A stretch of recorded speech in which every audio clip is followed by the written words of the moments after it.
They're in the walls! They're in the walls! Now I've got your attention. I want to tell you about a cool little collection of enemies that I didn't tell you about in the last video I made about all enemies on Pandora. And what are they called? I hear you screaming from your bed slash couch slash chair slash dark cold wardrobe. Well, my comfy friends, they're called uniques and bosses. These are a bunch of people, creatures or robots that are just a little bit more special than your regular run-of-the-mill bandit or loader.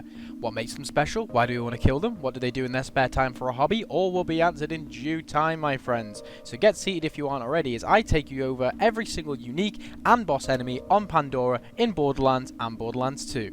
So first off, what are unique enemies? Unique enemies are enemies that have their own names and only spawn in certain areas. These enemies are not bosses, but most of them drop specific loot that you can farm from them. This can either be a legendary or a unique blue or purple weapon, disguised from other blue weapons by having a specific gimmick tied to that weapon or item and red flavoured text to accompany it. What are bosses then? Well, bosses are what you would expect, larger, more powerful enemies that usually have a health bar displayed above them when fought, but not always. The main bosses are considerably more tougher than most enemies and may require special strategies to defeat them, except someone like Wilhelm or Crom. Literally just walk up to them and put a bullet between their head, they won't do shit. Mini-bosses are similar to main bosses, but usually either don't progress the story or can be avoided entirely, like Saturn or Mothrak. Mini-bosses like Badmore, however, do progress the story and are needed to be killed in order to progress. So just a warning in advance, this video is going to be longer than any video I've ever done before.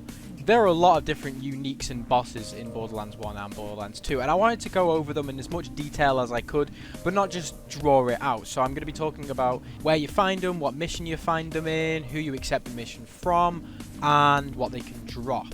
Now, some of them have backstories, and some of them kind of don't. They're just enemies that no one really expands upon. So if I spend more time on one and not so much time on another, that's the reason why. As this is the longest video I've ever made by a large margin, I'm going to leave timestamps in the description so you can skip to specific enemies, specific games if you want to go straight to Borderlands 2, if you want to go straight to the DLCs of each game. They're going to be on the video and in the description, as well as going to timestamp something in the comments so you can go see it for yourself. Anyway, without wasting any more time, because it's going to be a long video as it is, I will get on with it. Borderlands 1, Borderlands 1. So first I'm going to be talking about the base game going in alphabetical order, and then I'm going to be moving on to all the DLCs, also in order of when they came out. So first we're going to be doing the base game, and then moving on to the zombie island of Dr.Ned, followed up by the secret armory of General Knoxx, and then finally Claptraps' new robot revolution. No more waiting, let's just bloody get on with it. Baron Flint, main boss. Baron Flint is a bandit lord encountered in the mission, the final piece in the main story of the first game. He commands a small empire of criminals from atop a gigantic bucket wheel excavator in the Salt Flats. Baron Flint was born on Pandora to a notorious family and is the brother of Captain and Zane. He once worked for Dahl as a prison warden, and when Dahl abandoned the operation, he was left to fend for himself, along with a prison full of starving convicts. He freed these desperate men, and with them formed a tribe of bandits. Flint is first mentioned when players first enter New Haven. There, Helena Pierce says that he has blocked a new passage to Sanctuary because of the danger posed by his tribe on the Salt Flats to travellers. He isn't mentioned again until Tannis claims he has a vault key fragment. You then need to kill him to obtain it and move closer to the vault. Flint will always drop a variation of the unique shotgun Boomstick. Bonehead, main boss. Bonehead is one of Sledge's underlings holed up right next to Firestone. He is a bandit guard in the Digistruct module for the Catch-A-Ride station in the Bonehead's theft mission during the main story. Bernard Rickenshaw picked up the name Bonehead at a young age for unknown reasons. Tired of people asking how he got his nickname, he began wearing skulls of the new creatures and/or people he had killed all over his face so that the new acquaintances could extrapolate the answer for themselves, thus saving time. One of Sledge's lieutenants, Bonehead had a long-standing rivalry with Ninetoes. Sledge eventually grew tired of their bickering and issued them a challenge. Whoever took over Firestone and killed the other would prove himself worthy to become Sledge's right-hand man. Bonehead is also rumoured to practice voodoo. Bonehead will always drop a variation of the unique Bone Shredder SMG. Bleeder, mini-boss. Bleeder is a unique Sithid found in the Trash Coast. He is the only one of his species capable of sustained flight, and true to his name, bleeds constantly. So not only is he as ugly and as creepy as that 135-year-old who still hangs out in the club because he's still young, he also fucking splurts bodily fluid everywhere.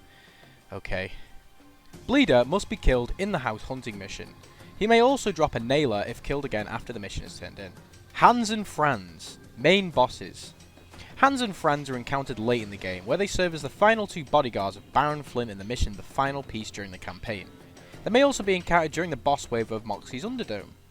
Hans is grossly deformed, having extremely short arms and a very thick neck, most likely due to exposure of objects like Iridian origin guns. Franz is based on a badass bruiser, but without the usual glowing eyes. Hans was years ago a dedicated LARP enthusiast, live-action roleplay if you didn't know. He took this hobby so seriously that he once decapitated a man pretending to be an elf, for which he was convicted and sentenced to prison. He was later released by Baron Flint and has served as Flint's bodyguard ever since. Franz once ran the best tattoo parlour in New Haven, but was imprisoned after a piercing went horribly wrong and 3 were left dead. Baron Flint set him free, and he has served as Flint's bodyguard and enforcer ever since. Both of these guys have no drops. I wish you well in the LARP career though. Oh wait, he's dead. Moving on. Helob, mini-boss. Apart from sounding like how you'd say hello if you accidentally bit your tongue, Helob is a powerful spider ant encountered in the mission A Bug Problem. Helob first spawns after a sulfur sample is removed from a deposit in the Rust Commons East area, and will keep on respawning after the mission is complete whenever someone passes through its spawn point. One of the deadliest spider ants, Helob has learned a leap attack that allows them to catch low-flying rack and more effectively ambush prey on the ground. Reports from settlers on the incredible leaping ability of Helob differ radically. They range from 10 feet to all the way into outer space. Its actual jumping ability is generally believed to be much closer to the lower end of this reported spectrum, though no specific data exists to confirm any hypothesis at this time. Helob has no drops. Janus Cobb, mini-boss. Janus Cobb is a leader of Janus Town, named after himself, if you hadn't already used your big brain to figure that one out. Hating each other since birth, Janus and his brother Taylor have never oughtly fought one another, opting instead to employ poison, traps and assassins to do the other one in. This has only made them stronger and more clever as they try to outwit and overcome each attempt made by the other on their life. Eventually, Janus was able to wrest control of a town in Rust Commons East while exiling his brother. Taylor has since been plotting to have his brother killed and take control of the town. In order to access the trash coast to get to the next fragment of the Vault Key, Patricia Tannis sends the Vault Hunters to negotiate with Taylor Cobb. Taylor then offers the mission Janus Town, a brother's love to kill Janus. Janus will always drop a variation of the unique assault rifle, the Meat Grinder, when killed. King Wee Wee, mini-boss. Wee Wee is a midget boss found in the Tetanus Warren in the mission King Tossing, found at the New Haven Bounty Board. Most of the psychos and midgets among the bandits are a result of a cruel and deliberate regime of torture during pregnancy and behavioural engineering during childhood. This program was dreamed up and carried out entirely by King Wee Wee, who is the poster child for rage, hatred and self-loathing. King Wee Wee does not respawn in the original version of Borderlands, but does respawn in the enhanced version. King Wee Wee drops the unique shield Wee Wee Super Booster. Why did I have to say Wee Wee like 400 times in that sentence? Fuck me. King Arakob, mini-boss. Arakob is located in the Trash Coast, directly west of the transition point, and will appear during the Bait and Switch mission found at the Middle of Nowhere Bounty Board. He appears after the abdomen of Queen Tarantella is placed as bait for him. King Arakob is the king of all spider ants.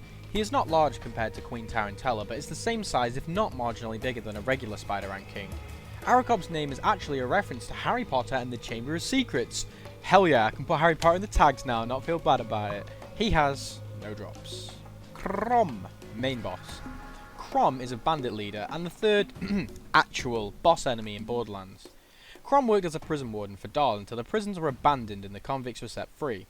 His real name is Leslie, which he always hated, I could see why, and changed as soon as Baron Flint set him up as second in command. A year before the events of Borderlands, Crom visited Crazy Earl after hearing he had a Vault Key piece. Crom threatened to kill Earl if he refused to give him the piece, so Earl gave it to him. As he is unwilling to part with the key piece, it must be wrestled from him by force. He uses a turret that shoots both machine gun rounds and rockets. Crom will always drop a variation of the unique pistol Crom's sidearm. Mad Mel, mini-boss. Mad Mel is the dominant bandit boss of the Dahl Headlands, and is encountered driving a monster in the circular arena during the mission Road Warriors Bandit Apocalypse during the main story. Mad Mel is the leader of the bandits in the Dahl Headlands, and Lucky says that Scooter has not been able to fix the fast travel network because the road has been blocked by Mad Mel and his bandits. Scooter shows great disdain for Mad Mel because he puts his bandits on his runners. The new road to New Haven goes through an arena which Mad Mel controls. Mel must be defeated for the story to proceed any further. Upon Mad Mel's death, Scooter thanks the Vault Hunters for killing him. His name is actually a reference to Mad Max, mixing Mel Gibson's name instead of the man he played, Max. Mel does not respawn and has no drops. Marley, mini-boss. Marley is a shock skag and is one of the strongest skags on Pandora with her counterpart, Mo. She must be killed for the mission The Legend of Mo and Marley found at the Firestone Bounty Board. He has no drops, but is actually a reference to Marley, the ill-behaved Labrador from Marley and Me. Master McLeod, mini-boss. Master McLeod is a high-ranking officer in the Crimson Lance found during the mission Get Some Answers given by Patricia Tannis in the main story. He is encountered at the end of a hidden passage used to infiltrate the Crimson Fastness, and is known to carry an Iridian cannon. Master McLeod sees himself as a star-hopping interplanetary hero. Given half a chance, he will regale anyone with tales of his many exploits. This probably explains why he's been stationed on a remote dust ball like Pandora, as far from the Atlas HQ as humanly possible. In the second playthrough, you can actually just skip the fight with this guy, so he's kind of unimportant, and even the game wants you to avoid him. He has no drops. Mo, mini-boss. Mo is a fire skag, and supposedly one of the strongest skags on Pandora, along with his counterpart that I talked about before, Marley. Mo is be killed for the side mission The Legend of Mo and Marley found at the Firestone bounty board, along with Marley that I talked about before.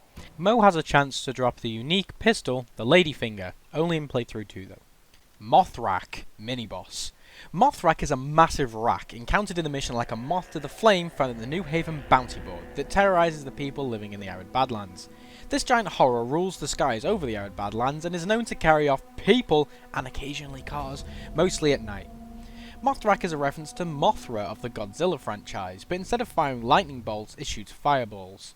Mothrak is generally regarded as one of the most fuck-off annoying-ass bosses in Borderlands by many players, as her fireballs destroy vehicles quickly, and while she may not be hard, she can be tedious as fuck to kill.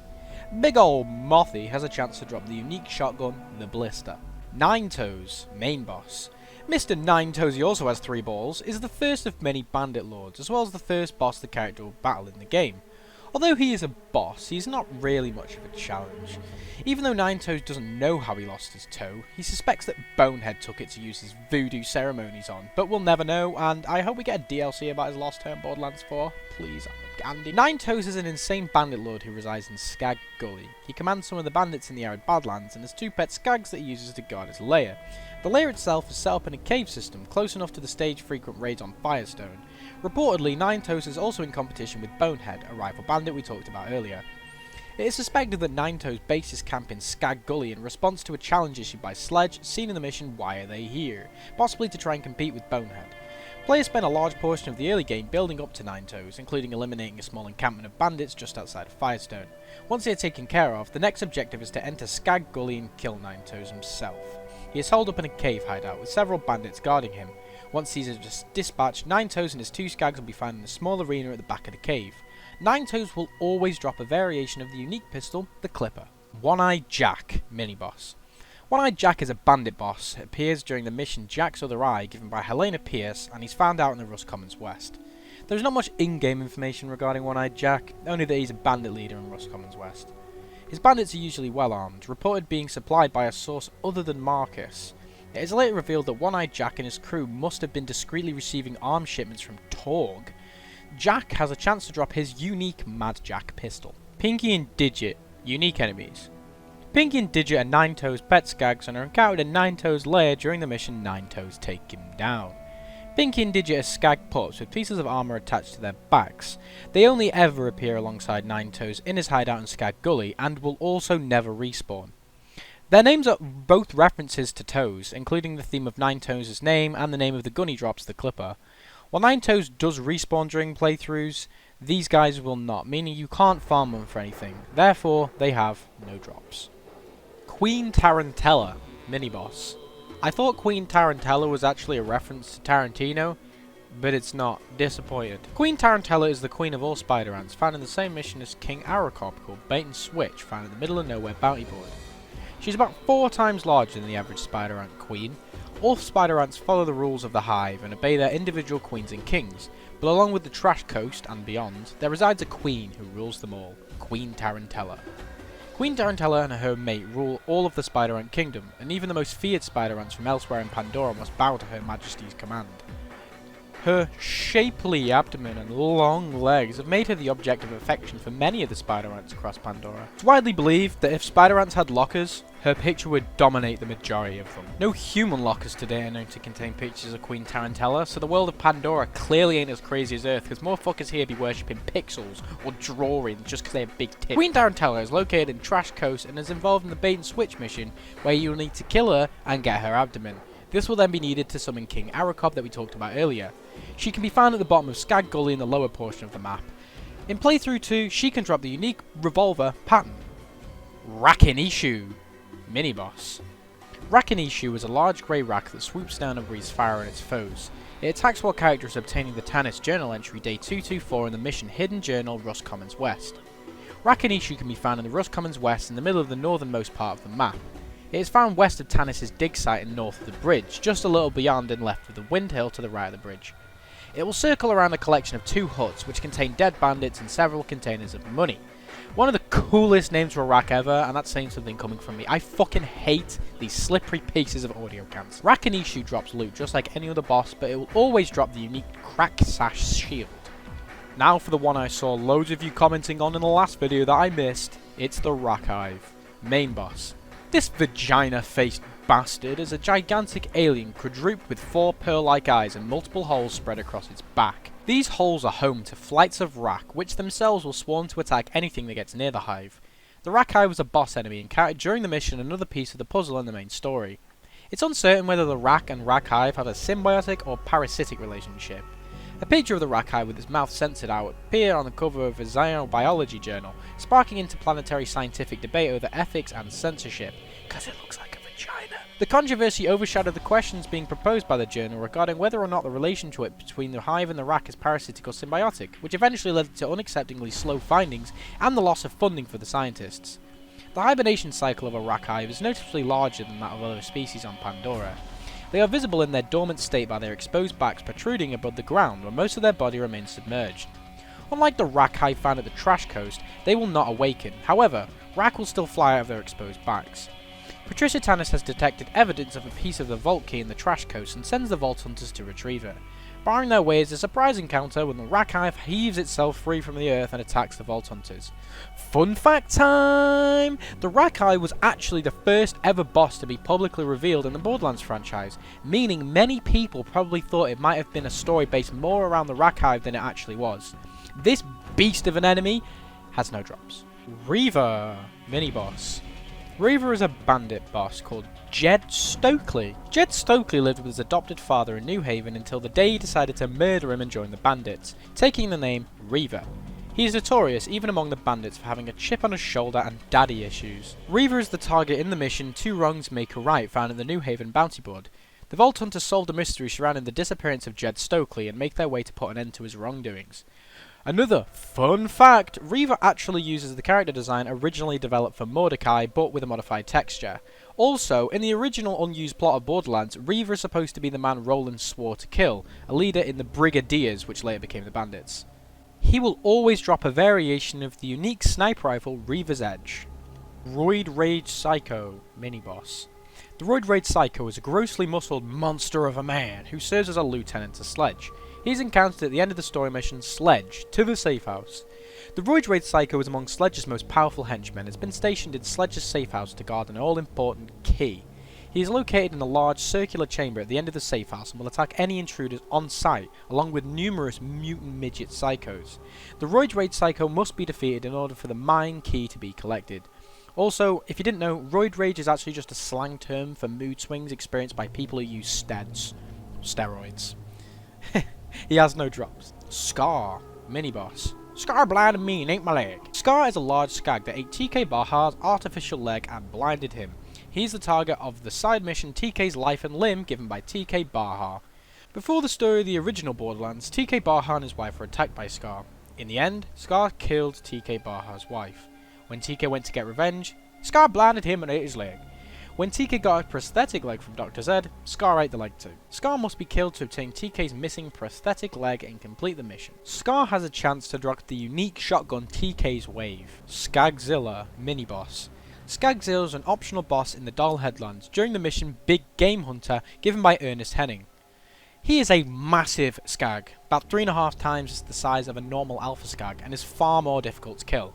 I swear to God, if any of you didn't get the reference to Godzilla, you're brain dead. It's a reference to Godzilla. In playthrough 2, Skagzilla has the chance to drop the unique sniper rifle, Whitting's Elephant Gun. Scrappy, mini-boss. Scrappy? Where are you, Scrappy? Scrappy is Crazy Earl's beloved pet skag, all grown up. Scrappy appears to be a large variant of the Elder Skag. Scrappy was once rescued from the bandits for their skag fighting ring, and then Scrappy grew up, outgrowing his sawblade collar and becoming hostile to those who rescued him. Scrappy can be found just past Earl's bunker. Scrappy is a significantly more powerful variant of an Elder Skag and has all of the attendant attacks. Scrappy can be lured into the various bandit camps in the spider ant layers around Crazy Earl's scrapyard. If Scrappy draws the aggression of these enemies, he will attack, and will most likely kill them. I feel bad for Crazy Earl now, because you can hear him in Borderlands 2 ask where Scrappy is and try and find him, and you know full well that you killed him. He has no drops. Sledge, main boss.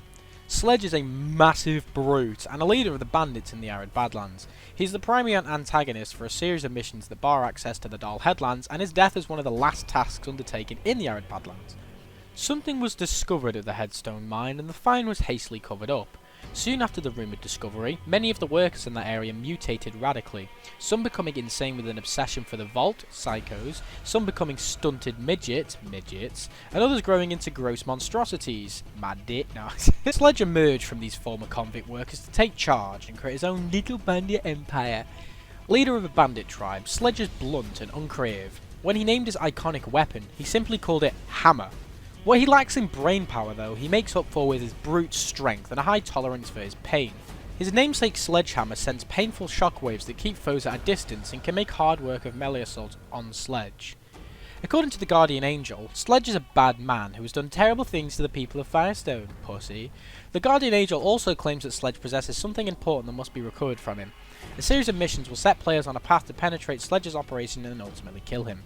According to Dr.Ned, Sledge murdered the entire family of Shep Sanders and used their skin to build a tent. Well, man's gotta sleep. It's revealed in one of the missions of the secret army of General Knoxx that some midgets later revive Sledge. The experiment proves to only be a partial success and Sledge goes berserk. He comes to be known as Motorhead. Sledge will always drop a variant of his unique shotgun, Sledge's shotgun.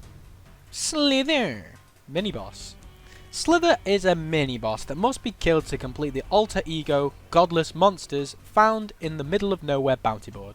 It's a Sithid, blue in colour with a pair of enormous mandibles, worshipped by a group of bandits in the Rust Commons. He can be found in the far east north location of the Rust Commons east. The fact that a mini-boss, called Slither, is a Sithid crawler has to be an inside joke somewhere in Gearbox. They've gone, oh my god, imagine if we named him this. Called him a mini-boss and it's this tiny little fucking freak. In playthrough 2, he has a chance to drop the unique pistol, the Dove. Taylor Cobb, mini-boss. Taylor Cobb is an NPC, but then later becomes a mini-boss after the event with Janus that we talked about earlier. Janus exiles him, he says he wants to kill her, she says she wants to kill him, and in the end they both end up dead. Taylor Cobb will always drop a variation of the unique rocket launcher called the Roaster. The Destroyer, main boss. The Destroyer is the final boss of the first game. It's a massive, intergalactic being from another dimension sealed within Pandora. It appears as a gargantuan, one-eyed beast with a massive mouth and several tentacles. The Iridians, at the cost of their entire civilization, imprisoned the Destroyer with the Vault thousands of years ago. Rumours of a vault on Pandora attracted the Vault Hunters in order to obtain whatever riches lay inside the vault. After Atlas opened one in Promethea, the Guardian Angel made telepathic connections with the 4 Vault Hunters and helped guide them to the key parts. She also knew what lay in the hidden vault, but did not tell them as this would stop them from searching if she did. The Vault Hunters managed to obtain 3 key pieces, but are duped by Patricia Tannis into finding a 4th, later revealed to be a ruse by the Crimson Lance. Having obtained the whole key, the Crimson Lance made their way to the vault, fighting numerous Guardians along the way who had set up defensive perimeters. Despite their efforts, Commandant Steele reached the vault and opened it, only to be impaled by a tentacle, revealed to be from the Destroyer itself.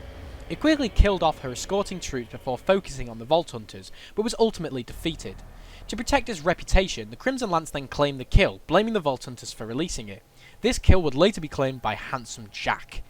In Borderlands the pre-sequel, it is revealed that Jack obtained the Destroyer's Eye after its defeat and used it to create a super weapon for the under-construction Helios moon base, dubbed the Eye of Helios. It was capable of destroying entire settlements and nearly led to the destruction of Pandora's moon Elpis when Colonel Zarpedon of Dahl's Renegades' Lost Legion took control of Helios. The Eye of Helios was later destroyed as part of Moxxi's attempt to foil Jack's plan.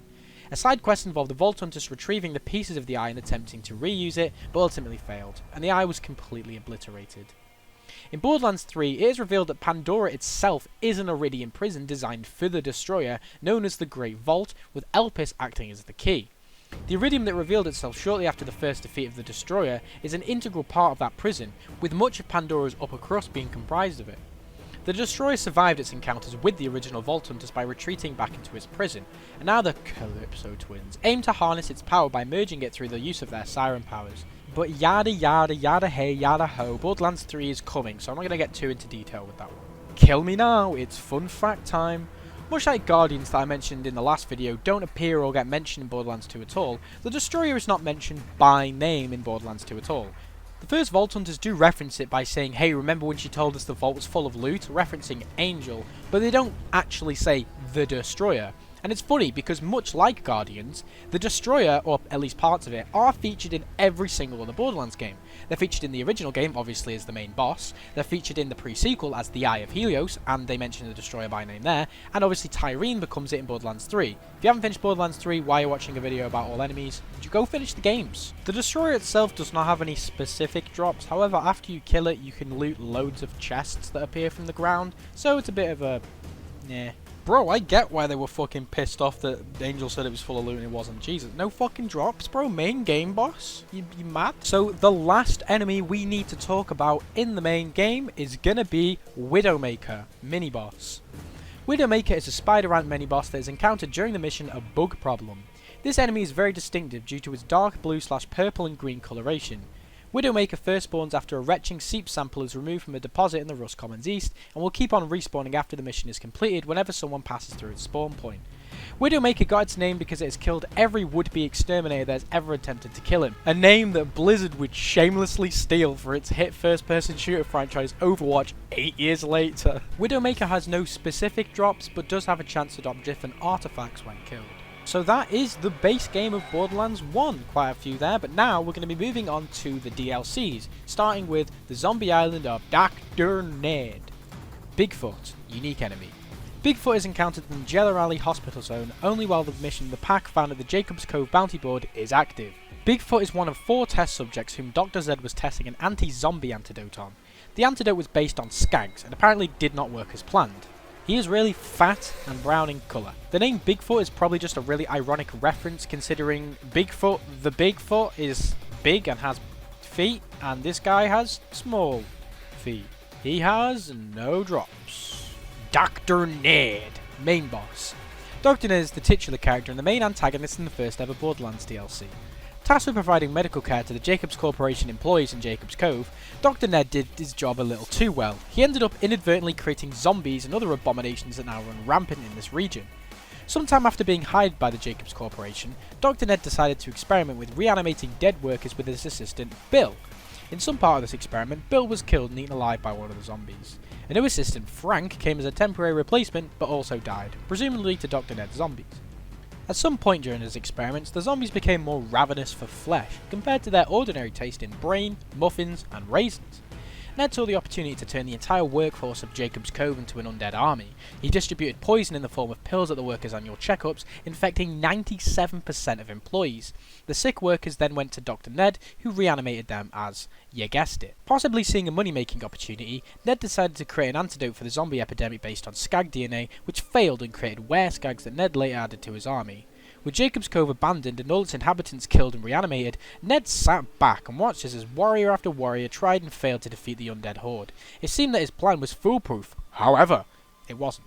It was originally implied throughout the DLC that Dr. Ned is really Dr. Zed, disguised with a mustache. However, the Game of the Year edition guide from Brady Games state that it is indeed the evil twin brother of the Firestone practitioner Dr. Zed. It is also revealed in the behind-the-scenes Game of the Year launch trailer of Borderlands that he is actually Dr. Zed's brother, as they are seen talking to each other. He drops this SMG called the Bruiser, but it's not unique, so fuck it.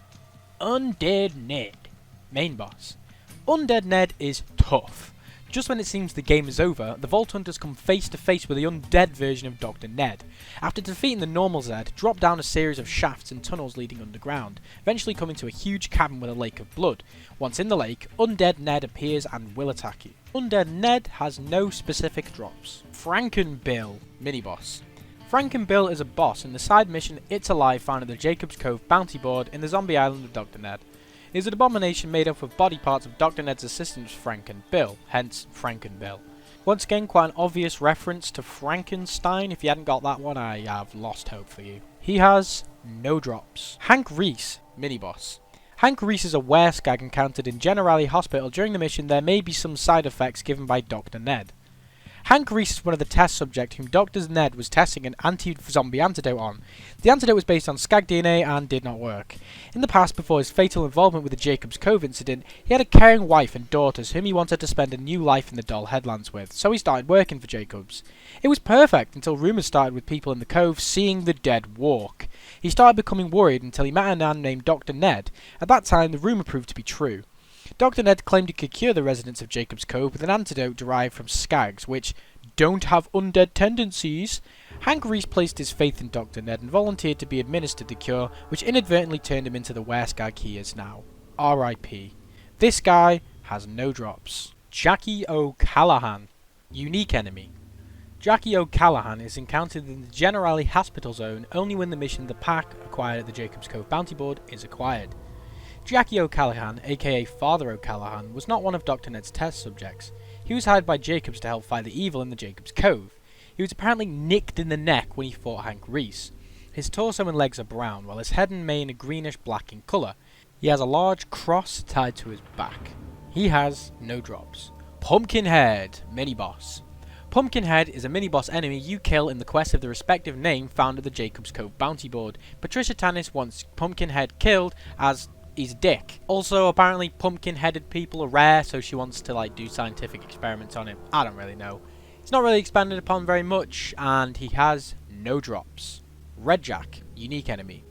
Red Jack is much like Jackie O'Callahan in the fact that he's encountered in the Generali Hospital Zone only when the mission The Pack is active, and he's one of the 4 test subjects whom Dr. Ned was testing an anti-zombie antidote on, and it obviously went wrong. He's very similar to Jackie, but is a bit different in colour and doesn't have a massive cross protruding out of his back. He has no drops. And the last enemy of the Dr. Ned DLC, and the last enemy you encounter in The Pack, is Whiskey Wesley, unique enemy. Whiskey Wesley is the 4th zombie subject you find in the mission The Pack. He's very similar in shape to the other 3, however he's blue and actually holds whiskey in his hand when he attacks you. Fun fact, he's the only wereskag/skag in all of the Borderlands franchise that actually holds something in his hand, and can actually be seen to be able to hold something in his hand, as skags don't have thumbs, but wereskag's do. So that's the zombie island of Dr. Ned. Next we're going to be moving on to the secret armory of General Knoxx. So, we're going to be starting off with Ajax, mini-boss. Ajax is a Lance Rocketeer boss who appears in the optional mission This Bitch is Payback Part 2 given by Athena out in the Road's End. He is considered to be a particularly deadly and brutal commander, with even Athena expressing fear towards him, also explaining that he makes other Lance commanders on Pandora look like kittens in comparison. Ajax will always drop a variation of the unique assault rifle Ajax's Spear. Ceresia, mini-boss. Ceresia is the leader of the 4th Omega Assassin Squad sent to kill the Vault Hunters in Road's End during the Wanted Dead mission given by Agent 01. Omega Assassins are part of an all-female organisation within the Crimson Lance of the Atlas Corporation and wield 2 plasma swords as weapons. They are exceptionally swift and dexterous, incorporating acrobatics such as backflips, making them extremely difficult to target, to overcompensating for something. Ceresia and all other assassins have a chance to drop the unique class mod Spectre. Chaz, mini-boss. Chaz is an optional boss in Lockdown Palace. She is the presumed love interest of Mr. Shank. After he is killed and Athena escapes, Chaz will ambush Vault Hunters on their way out of the prison. Chaz has a small chance to drop the Bone Shredder unique SMG. Crawmerax the Invincible, raid boss. Crawmerax the Invincible is a massive crabworm raid boss, and that's actually the first raid boss of the entire Borderlands franchise. Crawmerax appears in the mission You Will Die, after finishing the main story included with the secret armory of General Knoxx. Crawmerax the Invincible is a fully grown crabworm with a heavily armoured and spiked shell. He looks like a titanic version of a normal lava crabworm with glowing purple critical hit spots on his body. The lava crabworms seen in the Lost Cave and the Trash Coast are pathetic in comparison.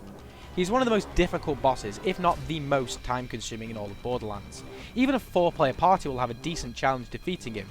However, if everyone in the party is equipped properly, of high level, and have chosen their skills and tactics wisely, they will have an easier time with it. Crawmerax has no specific drops, but has a chance to drop many different legendaries and, more importantly, pearlescent weapons.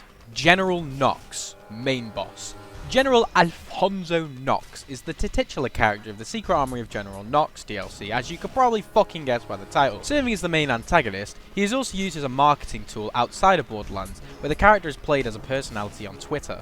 Yeah, that was shut down a long fucking time ago. General Knoxx is the first general of the Crimson Lance, son of Gumilio Delfonso Knoxx III. He spent the majority of his early life as a soldier of the Crimson Lance. Descended from a family of equal honourable and grumpy soldiers, Knoxx yearned for a life of meaningful, or at least really fun, combat and a noble death. His commanding officer, Admiral Mikey, is apparently age 5 due to the promotion system, which is described as goddamn nepotism, and this only serves to raise Knox's ire even further when childish messages from the Admiral arrive on Pandora.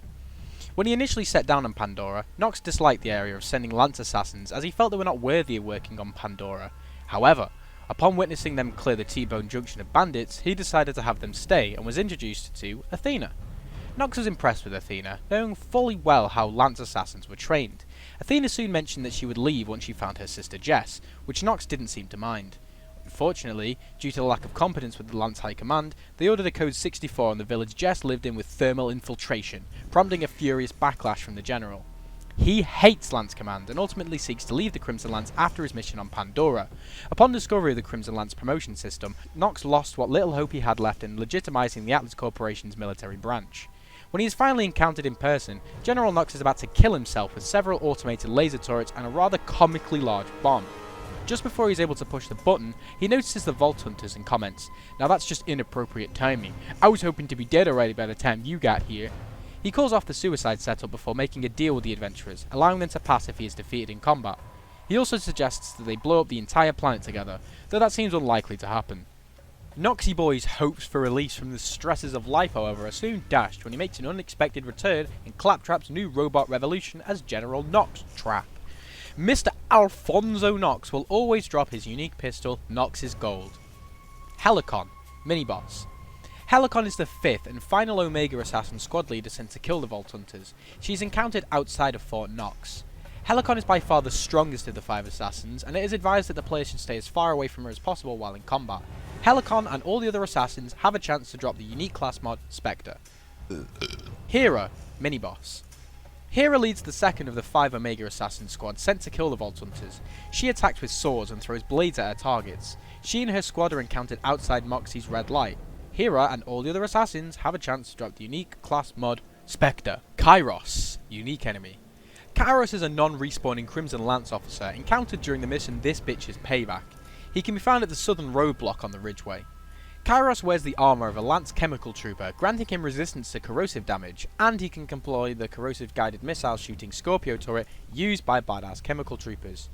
Not much is known about Kairos, other than he was a cruel and demanding officer of the Crimson Lance. Athena claims that she had actually seen some unpleasant issues with Kairos when he was in the Lance.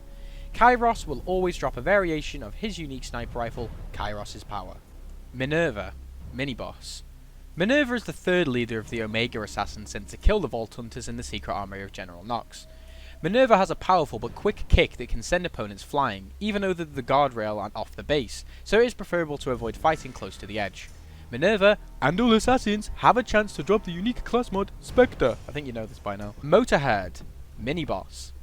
Motorhead features as the boss for the mission Little People, Big Experiments given by Thirsty the Midget. Sledge has been brought back to life and improved through unknown memes by midget scientists. I don't even want to know. During the Little People Big Experiments mission, the Vault Hunters are forced to hunt down the rumours about the now renamed and very mad Motorhead, eventually killing him. Angry reanimated Sledge has the chance to drop the unique combat rifle, the Chopper. Mr. Shank, main boss. Mr. Shank is the leader of the prisoners of Lockdown Palace. Mr. Every Normal Thursday in East London was Mad Moxie's 2nd husband and the shot caller of Lockdown Palace. He kidnapped Athena and planned to release her to the Crimson Lance for the massive bounty on her head. Mr. Shank is encountered after dropping through a hole into the floor into a shower room. He moves quickly and primarily attacks via melee strikes with his shiv, definitely a fucking East London type of thing. Although his health is mediocre, he possesses an extraordinarily long shield with boss level durability which, combined with his high speed, can make him a tricky opponent to defeat. After a certain point, he will start using Athena's teleporter to maneuver all around the room. If an opponent spends too long stationary at a far distance, such as while trying to line up a sniper rifle or grenade, Mr. Shank will use his ranged attack, quickly throwing a shiv for very high damage. He has no specific drops. Typhon, mini-boss. Typhon is a non-respawning boss, found in the mission This Bitch is Payback given by Athena. He can be found at the northern roadblock installation on the Ridgeway. Typhon is a lance defender with Master McCloud's head model and greatly increased health. He dishes out substantial amount of damage, wielding the Typhoon unique submachine gun in one hand and a ballistic shield in the other. Typhon will always drop a variation of his unique Typhoon SMG. Skyscraper, mini-boss. Skyscraper is a boss drifter found at the Sunken Sea after accepting the mission Drifter Lifter found at the T-Bone Junction bounty board. It is slightly taller than a normal drifter but has considerably higher health than its normal counterpart. All you need to do is kill this lanky bastard and you complete the mission. Tall Building Bitch has no specific drops but has a chance to drop pearlescent weapons. And finally, we have Vulcana, main boss. Vulcana is a Lance Assassin squad leader dressed in black and grey armour and wields double plasma swords in combat. Vulcana is the first main boss encountered in the secret army of General Knoxx. While Vault Hunters search for parts to build a monster, a Crimson Lance assault pod will arc into T-Bone Junction and disgorge a squad of 4 Lance Assassins led by Vulcana. These assassins have been sent to kill the Vault Hunters in retaliation for shutting down previous Crimson Lance activities on Pandora. Cough cough the Vault. Vulcana's death will trigger a communication from Athena, who then offers the Wanted Dead mission. She and all other assassins have a chance to drop the unique class mod Spectre. So that's it, that's all enemies from the Secret Armory of General Knoxx DLC. Now we're going to be moving on to Claptrap's new robot revolution, starting with Commandant Steel Trap, main boss. Steel Trap is a main boss reanimating the dead Siren Commandant Steel in the story mission Operation Claptrap Trap, Phase 3. Commandant Steel was once a ruthless Crimson Lance commander overseeing all Lance operations on Pandora. Seeking to exploit the Crimson Lance objectives of acquiring advanced alien technology for her own ends, she soon came into contact with the deranged researcher Patricia Tannis and used the scientist's knowledge with Lance resources in a relentless bid for power. Steel's lust for power ultimately proved her undoing when the Vault Hunters arrived and instigated a series of events that took both themselves and Steel on a race to uncover the mysterious and legendary Vault. Although she reached the site first and captured the adventurers soon after, her triumph turned to disaster when she unwittingly unleashed a destroyer that promptly killed her. Sometime later, she found herself suddenly awake in an unfamiliar place, and in her attempt to complete her victory speech also found herself conflicted by new directives to fight for the glory of Claptraps everywhere. More shocking still was the discovery of a gaping hole where her abdomen used to be, and the Vault Hunter standing before her once again. With instructions to kill the intruders, and those same intruders having been a thorn in her side for far too long, who was she to argue? The Vault Hunters would have to die. Yeah, that's awkward. She double dies. She dies twice. The most underutilized Siren in all of Borderlands history has no drops. Claptrap, unique enemy. I don't want to talk about this. Claptrap is a unique enemy found during the mission Finger Licking Bad, found at the Hyperion Tourist Information Board. It is literally just a claptrap with a rooster's elongated limb and a beak. That's it. It's a reference to KFC, as you already guessed. I hope that Pandora didn't use this in one of their chicken recipes though. Gustavo Fring would not be very proud of you. It has no drops. Moving swiftly on to Dr.Ned Trap, main boss. Dr. Zed's famous brother, Dr.Ned Trap is a boss enemy encountered in Operation Claptrap Trap Phase 2 Industrial Revolution. Dr. Ned was once a successful mad scientist with a particular expertise in the medical disciplines making flesh-eating zombies. He later perished and joined the ranks of the undead himself, only to be destroyed soon after. Staying dead provided something of an obstacle for Dr. Zed, as Pandora later experienced a Claptrap uprising and the revolutionaries needed meat shields with a bit of staying power to further the cause. Better yet, Ned came with a proven track record of exhibiting murderous intent, even when stone cold dead. He has no specific drops, but can be found to drop things up to legendary quality. Good man. Default, mini-boss. Default is an optional boss, found in the mission Not My Fault given by the Hyperion Tourist Information Board. Default is a bandit who manages to survive the continuous attacks of the road Claptraps by barricading himself and his fellow bandits in a fortified encampment in dividing faults. Also, it's spelled default, and it's called default. Get it? Because robots and... yeah. He has no specific drops. General Knoxx, main boss. General Knoxx is a boss in Claptrap's new Robot Revolution that has been resurrected to serve the Robot Revolution along with his own Devastator armor. General Alfonso Knoxx was once an important figure in the Crimson Lance. That was until he was assigned to clean up the Lance's mess after a succession of high-profile debacles on Pandora. After becoming disillusioned with the assignment, he took his life into his own hands and attempted suicide. Before he could follow through with the act, he was interrupted by the untimely arrival of the Vault Hunters, who themselves had been the cause of the earlier problems dogging the Crimson Lance. Challenging the interlopers to a fight to the death, his gambit to end his own misery was finally realised, at least for a little while. Sometime after the demise of the hapless general, he was called into action once more, seeking an army of the strongest and toughest fighters that Pandora had to offer. The interplanetary ninja assassin Claptrap engineered his resurrection to help spoil the ranks of the Robot Revolution and deal with the Vault Hunters once and for all. General Knoxx is first encountered in Sanders Gorge as a mainstay in the Claptrap war machine of the Robot Revolution. He stands guard over an installation under Claptrap control and must be defeated in order to regain control of a power plant to restore power to Tartarus' station's raised drawbridges. He's encountered a second time in Wayward Pass as the first in a sequence of trapped boss fights. Continuously the guy I just feel bad for. This guy just seems like a depressed old man in a robot suit that just wants to end his own misery, and he keeps being brought back to deal with things. I mean, just let the man die. I mean, he wants to die and we want to kill him, so, you know, it's a perfect synergy of death. I'm pretty sure his drop pool is the same as the normal General Knoxx, so he will probably also have the chance to drop his unique pistol, Knoxx's Gold. The Hyperion Superbad Soldier, mini-boss.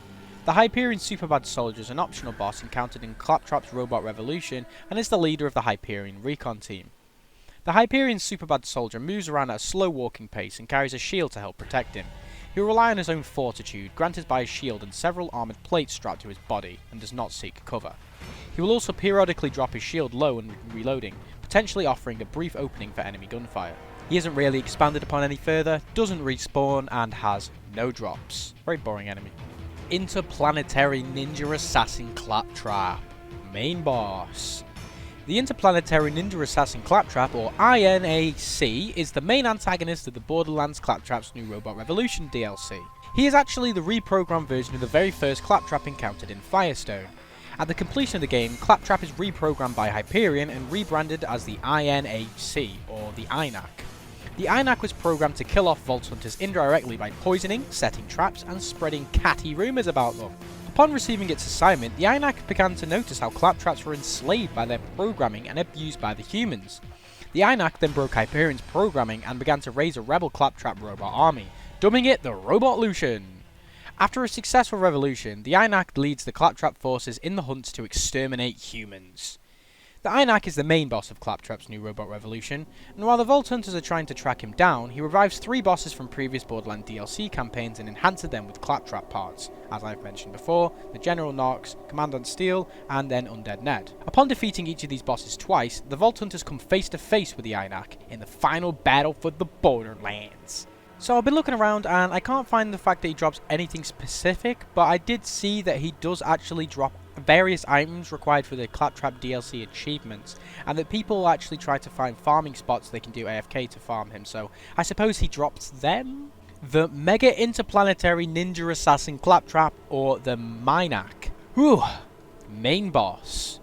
The Mega Interplanetary Ninja Assassin Claptrap, or the MINAC, is the final boss of the Claptrap's new Robot Revolution DLC. The MINAC was designed by the Interplanetary Ninja Assassin Claptrap to be the ultimate instrument of war. The design also allowed for it to operate as a mobile base of operations from which to conduct the glorious Robot Revolution. Above all, it was made to just be plain big. The MINAC features as the main boss to be fought at the end of the story, in the mission Operation Claptrap Trap Phase 4 Reboot. At this time it is in fact under the control of the INAC, who directs the MINAC from within. In Borderlands the pre-sequel, MINAC appears in Claptrap's memories during the Claptrastic Voyages DLC, in the mission Rose Tinting. It asks the Vault Hunters to help make it a happy memory so that Claptrap will no longer repress it. The Minac is very similar to the Inac with the drops. It doesn't seem to drop anything specific. It can drop up to legendary gear when destroyed, and it also gives DLC achievement items. And that is Borderlands 1. That is every single unique enemy and boss in the main game and in every single DLC. On to Borderlands 2. Borderlands 2.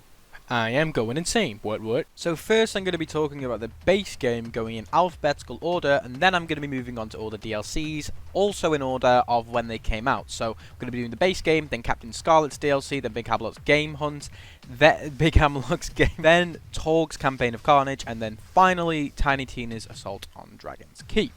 So first up we have the Assassins. They are optional bosses located within Southpaw Steam and Power. Fought during the side mission Assassinate the Assassins from the Sanctuary's bounty board. The Vault Hunters are tasked with killing Wreath as well as his accomplices Oni, Watt and Roof to prevent them from discovering Lilith's whereabouts and selling it to Hyperion. Their names are also anagrams of the numbers 1 to 4, with the exception of Oni, which is just 1 with a Y on the end because they were lazy apparently. Assassin Oni, mini-boss. Oni is a nomad with a mounted shield who holds a shotgun and occasionally throws grenades. Oni is the only source for the unique Judge pistol and has an increased chance to drop the legendary Emperor SMG. Assassin Wreath, mini-boss. Wreath is a psycho with razor blades on his shoulders and a flaming fucking buzzaxe. He has eyes of someone who has speed in the morning with his coffee and is bald as fuck. Assassin Wreath is the only source for the unique Frementon's Edge sniper rifle and has an increased chance to drop the legendary Emperor SMG as well as Oni. Assassin Roof, mini-boss. Assassin Roof is a rat, has a relatively weak shield and uses a shotgun with a laser sight as his weapon of choice. He appears in the company of 2 nomad taskmasters. Roof has a chance to drop the unique dog shotgun and the legendary Emperor SMG. Assassin Watt, mini-boss. Assassin Watt is a marauder who appears in the company of a badass psycho. Fun fact, he also has the same voice actor as Zero.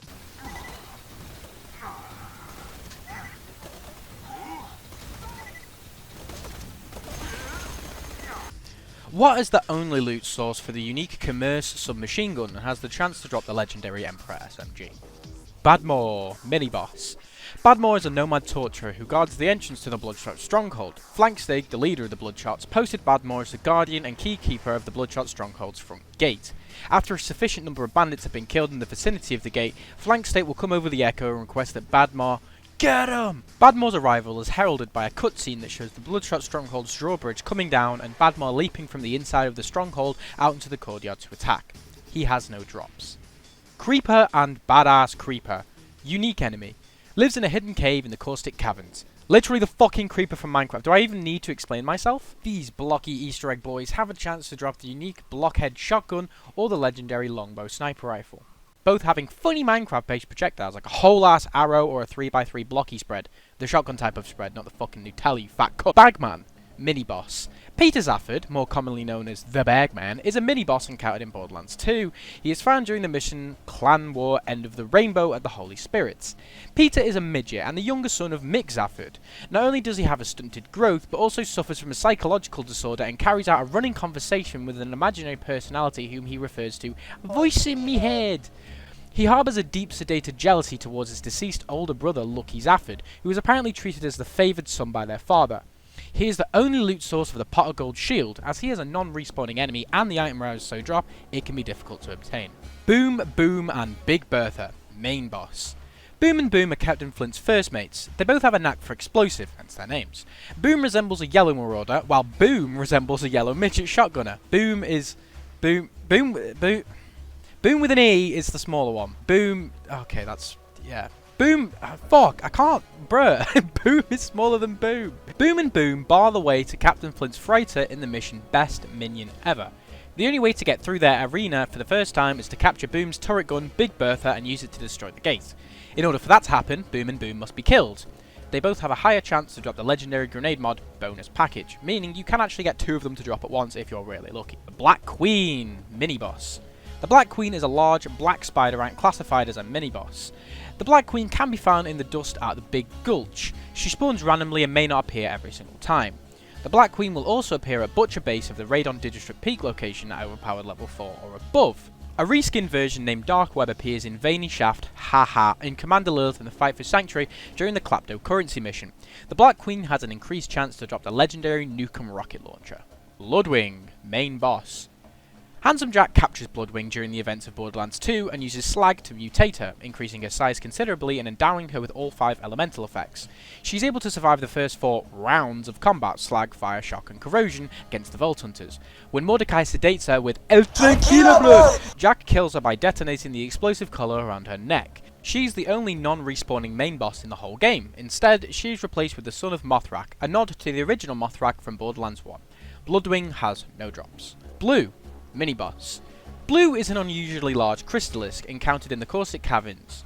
Blue is mentioned in echo recordings as having been found and befriended by Dahl's security officer Elise Booth, who nicknamed the crystallisk after its colour. When Overseer Harchek ordered that crystals be harvested from the crystallisks, the result proved fatal to the previously docile beasts and those remaining, with Blue among them retaliating. Harchek's final recording indicates that it was Blue that killed her personally. She is met when Marcus Kincaid's safe is dropped into the Caustic Caverns and the Vault Hunters pursue it. The safe eventually lands on Blue, who must be defeated to open the safe. Blue has an increased chance to drop the legendary Fabled Tortoise Shield. Bunker, main boss. The BNK-3R, Bunker, or Bunky the Bisexual Bombing Beast as I like to call her, is a large Hyperion craft, created specifically to guard Angel. It is a fully automated assault ship equipped with 6 turrets and a laser. Handsome Jack refers to the bunker as if it was a stationary placement right up until its encounter, where he reveals it's actually an aircraft. I mean, if you look at literally any Borderlands 2 background before the game came out, it wasn't a surprise. You can see it right there. But let's just forget we saw that. When BNK-3R or Bunker is destroyed, it will disperse loot across much of the bunker. Care should be taken when searching for loot, as items can fall into gaps in the floor. In addition to the loot strewn across the bunker, Bunker will actually drop different types of items from its main cannon. The bunker has a 10% chance to drop only one of the following rare items when killed. It's got a 3.33% chance to drop the bitch, 3.33% chance to drop the sham, and a 3.33% chance to drop one specific class head. Bowl or Bol, depending on how you call it. Unique enemy. Bowl is a lone field rat who is located in Three Horns Divide in the Marrow Fields. He has managed to tame his own pack of skags somehow. Don't ask me how, I couldn't tell you, my life relied on it. Bowl possesses echo recorders that proved Lilith survived Hyperion's takeover of New Haven. During the mission in Memoriam, the Vault Hunters find these echoes for Lilith before Hyperion can claim them. Bowl has the chance to drop the legendary Fastball Grenade mod. It's actually one of the best in the game. I'd recommend getting it if you haven't already. Bonehead 2.0. Unique enemy. Bonehead 2.0 is a Hyperion loader found in what was Bonehead's encampment prior to Hyperion's takeover of Firestone. The loader has claimed only Bonehead's old haunt, but its old habit of wearing skull as headgear. It is significantly more health than the average loader. Apart from being a nod to the first game, Bonehead 2.0 has no relation to any quest or the story as a whole. Bonehead 2.0 is the only loot source for the unique Bone Shredder submachine gun. Primal Beasts / Ferivores / Bonafarts. Unique enemies. These are special compared to other enemies, as they are basically just normal bullymongs but with altered names after you accept the mission The Name Game from the man himself, Hammy the Lock. Hammerlock will echo and call them Primal Beasts, then requests killing one with a grenade. The game will then change the bullymong's names to Primal Beasts. After killing a Primal Beast with a grenade, Hammerlock will echo again, saying he can't use Primal Beast because his publisher hates the name. He will then call them Ferivores and request that their projectiles be shot out of the air. The game will change the Primal Beasts' names accordingly. When enough projectiles have been shot, Hammerlock will echo again, saying that Ferivore is trademarked, and then he gets into a fucking hissy fit like a little girl and calls them Bonafarts, before giving up and suggesting that Bonafarts should be killed. After 5 Bonafarts are dead, Hammerlock will echo a final time, saying he can't use Bonafart either. The names will change back to Bullymong once the mission is turned in. At any name type in the mission, however, you can stop the objective and keep the name of the changed Bullymongs to what they are. However, once you've turned in the mission, they change back forever. Boombringer. Unique enemy. Boombringer is the Sawtooth's leader, Mortar's buzzard. It is located in Sawtooth Cauldron and is required to be destroyed to piss Mortar the fuck off so that he decides to take the elevator down to kill you. Though not an enemy per se, it is a named buzzard that needs to be destroyed to advance the story, so fuck it, why not? You can either blow it up and look at said explosion like a little pussy, or turn around and not look at it at all like an absolute unit. This is a subtle reference to the song Cool Guys Don't Look at Explosions, which with my guess is Mr. Torgues' favourite song of all time. It doesn't respawn, and no, it doesn't drop anything. Captain Flint. Main boss. Captain Flint is a main boss in Borderlands 2 and is the leader of the Flesh Ripper bandit gang. He must be defeated in the mission Best Minion Ever. He is also the shipmaster of the Soaring Dragon, an area overrun with his Ripper bandits. As you would guess, he was born into the Flints, an infamous family based in Pandora, and grew up alongside several siblings, including his brother Baron and Zane, and at least one sister. After Zane left Pandora to join a Black Ops organisation, Zane sent the heads of one such group of assassins back to the captain, who initially thought them to be preparations for his clan's annual headball tournament before realising who they belonged to. At one point, Flint had a son, Sparky, who despised him but still greatly respected him as a father.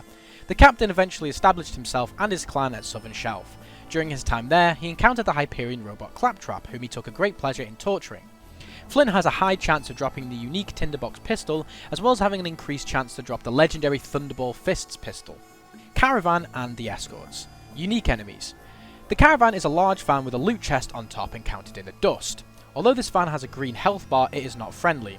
It will travel from east to the west of the dust while being guarded by 2 Caravan escorts. Since it does have a green health bar, it cannot be harmed by the player and will only stop by destroying the escorts around it. When the player approaches the caravan, the leader will warn to keep away and that they are carrying goods for Papa Hodunk and I ain't getting robbed again. Once the van stops, the player can jump into it via the newly opened hatch. It is worth noting that the caravan will only stop if the escorts are killed near it. If a player takes too long to get on top of the caravan, it will drive off again. The escorts have no drops and the caravan has no dedicated drops from that chest on top of it. Dan, Lee, Mick and Ralph. Mini-bosses.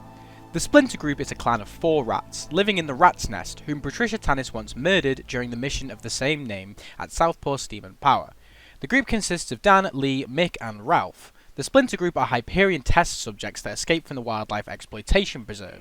Tannis deems their reintegration to society a threat and pays the Vault Hunters to eliminate them. After Peter is left in the middle of their room to lure them into the open, they initially fight one by one, disappearing once their health bars are depleted by half, and then reappearing together after each has had their initial turn.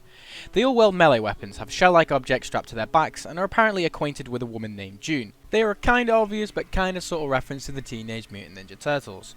All members of the Splinter Group have an increased chance to drop the legendary Stormfront grenade mod. Deputy Winger. Unique enemy. Deputy Winger is a killable respawning enemy located in the town of Lynchwood. He spawns close to the Sheriff of Lynchwood, Nisha, and is a badass version of the regular deputy enemies with improved health and damage. Winger was deputized at gunpoint, evidently hates his job. He becomes part of the mission Showdown, in which he operates as a sidekick to the more powerful Sheriff. Considered an enemy, he can be killed during the confrontation, but an additional challenge in the mission is to kill the Sheriff without shooting Winger. Once the Sheriff is dead, however, Winger can be killed with impunity. He can also be heard on Lynchwood's PA system in Main Street, trying to act as a voice of reason and urging Lynchwood citizens to not provoke the Sheriff's wrath. He has no drops. Doc Mercy. Mini-boss. We all know this stunning, PhD-holding madman nemesis of Dr. Zed located in Three Horns Valley. He takes the form of a nomad, wearing a typical psycho mask with a red and white design. He also wields a massive Generali hospital sign as a makeshift shield. Doc Mercy begins using an E-Tech weapon, and when Dr. Zed learns of bodies turning up riddled with bullet holes but with no bullets in them, he offers a mission to uncover Mercy's involvement. Doc Mercy is enraged by this and does not hesitate to open fire, but was ultimately killed with Zed uncovering his secret. Dr. Doc Mercy, yes, Doc is actually his first name, has an increased chance of dropping the legendary Infinity Pistol. Donkey Mong. Unique enemy. Donkey Mong is a powerful bullymong located in Iridium Blight. He can be found roaming around but does not have a fixed spawn location. Donkey Mong is brown in colour and wearing a bright red tie and has a wooden barrel strapped to his back. If you haven't already used your big brain mode to suss this out, this is an obvious knock to the famous Nintendo character Donkey Kong, with the barrel specifically referencing the first game he was in. You also get the achievement Definitely an Italian Plumber for killing him, so yeah, just a subtle nod. He has no drops and is purely used as an Easter egg reference. Dubert, Hubert and Lubert, unique enemies. These unlucky and crazy fuckerinos are 3 midgets tied to Badmore's shield. They are used as a meat shield and are clearly not having a very good time. They can be freed by killing Mr. Moore or shooting the rope and none of them.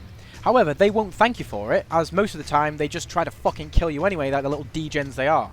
They have no drops. Dukino's Mum, mini-boss. Dukino's mum is a colossal skag in Dukino's cavern in Lynchwood. You come across her in the mission Demon Hunter found at Sanctuary's bounty board. All she wants to do is protect her little baby Dukino, and the fact that you can't speak skag and she can't speak English means you can't tell her you haven't killed her, making her hostile towards you. She has a chance to drop the legendary rocket launcher, Mongol. Face McShooty, raid boss. Face McShooty is easily the most insane, most difficult raid boss in the entire Borderlands franchise, and of course I'm just kidding. Face McShooty is a unique enemy, encountered in Thousand Cuts. He stands on a ledge, screaming hysterically for someone to shoot him in the fucking face. Face! Tired of waiting! No more waiting! Need a face shot! Boom! Squish! Yay! He offers the mission shoot this guy in the face that requires him to be, you guessed it, shot in the face. He does not have a drop, however, he drops to the floor. Okay, I'll leave. Fleshstick, unique enemy. Fleshstick is a psycho known to have engaged in human trafficking, selling people to serve as test subjects in Hyperion slag experiments. 2 of his victims were Tiny Tina's parents. He appeared, witnessed their demise, and showed surprise that Tiny Tina survived the event. He appears in Borderlands 2 in 2 missions, You Are Cordially Invited RSVP, and You Are Cordially Invited Tea Party in Tundra Express. During these, he is invited to Tiny Tina's tea party as her guest of honor. Seated on the table with her name card, evil bastard that killed my parents.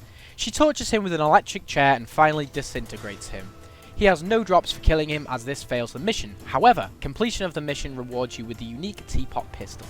Flinter, mini-boss. Flinter is a rat mini-boss located in a room with a Dahl weapons chest, found after defeating Dan, Lee, Mick and Ralph in the mission Splinter group that I mentioned earlier. Like them, Flinter is more heavily mutated than usual. In order to encounter Flinter, players must solve a switch puzzle above the Dahl chest. There are 5 lights, 2 levers and a valve by the left wall, and the button on the television will each switch certain lights between red and green states. The objective is to hit the switches in the right combination to turn the lights green. Once all lights are green, Flinter will crawl out the pipe in the wall. Once again, he is a reference to the Teenage Mutant Ninja Turtles, and specifically the master of them, Splinter the Rat. Flinter has an increased chance to drop the legendary grenade mod, Rolling Thunder. Foreman Jasper, unique enemy.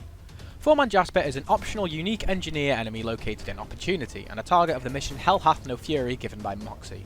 Fun facts time! Foreman Jasper is actually a nice little reference to a Gearbox staff member called Jasper Foreman, and in True Vault Hunter mode and Ultimate Vault Hunter mode, he is renamed as Foreman Rusty.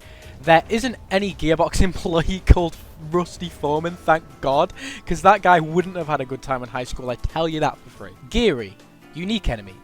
Geary is a special little boy located near the top of Mount Hellsfont in the Iridium Blight. He takes the form of an unarmed, miniaturized psycho, has low health, and just is the cutest little guy. He's found by accepting the quest Golden Gear from Claptraps place. This quest cannot be obtained in normal mode, but is obtainable in True Vault Hunter and Ultimate Vault Hunter modes. Geary has a chance to drop a random class specific head, Gettle, mini-boss.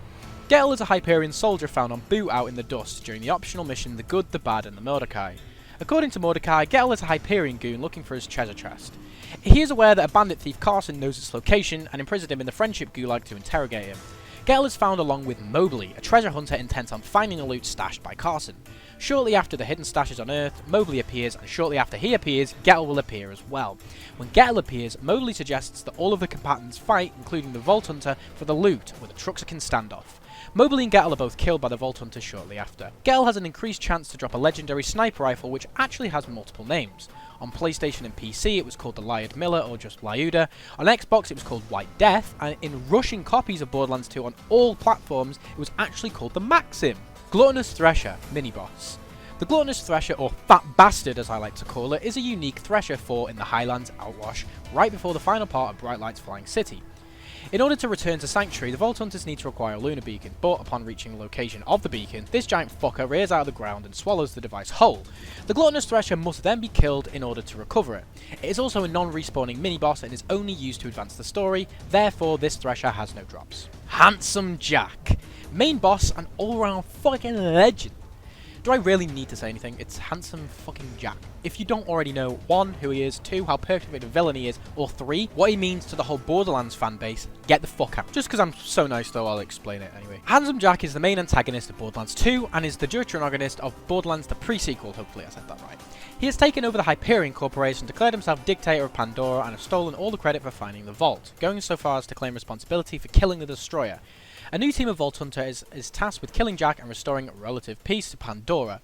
Jack sought to lure out Vault Hunters to his sphere of influence by displaying a need for them, then left them for dead in the Windshear Waste. He constantly communicates with them throughout the Echonet, taunting them, threatening them, and otherwise manipulating them.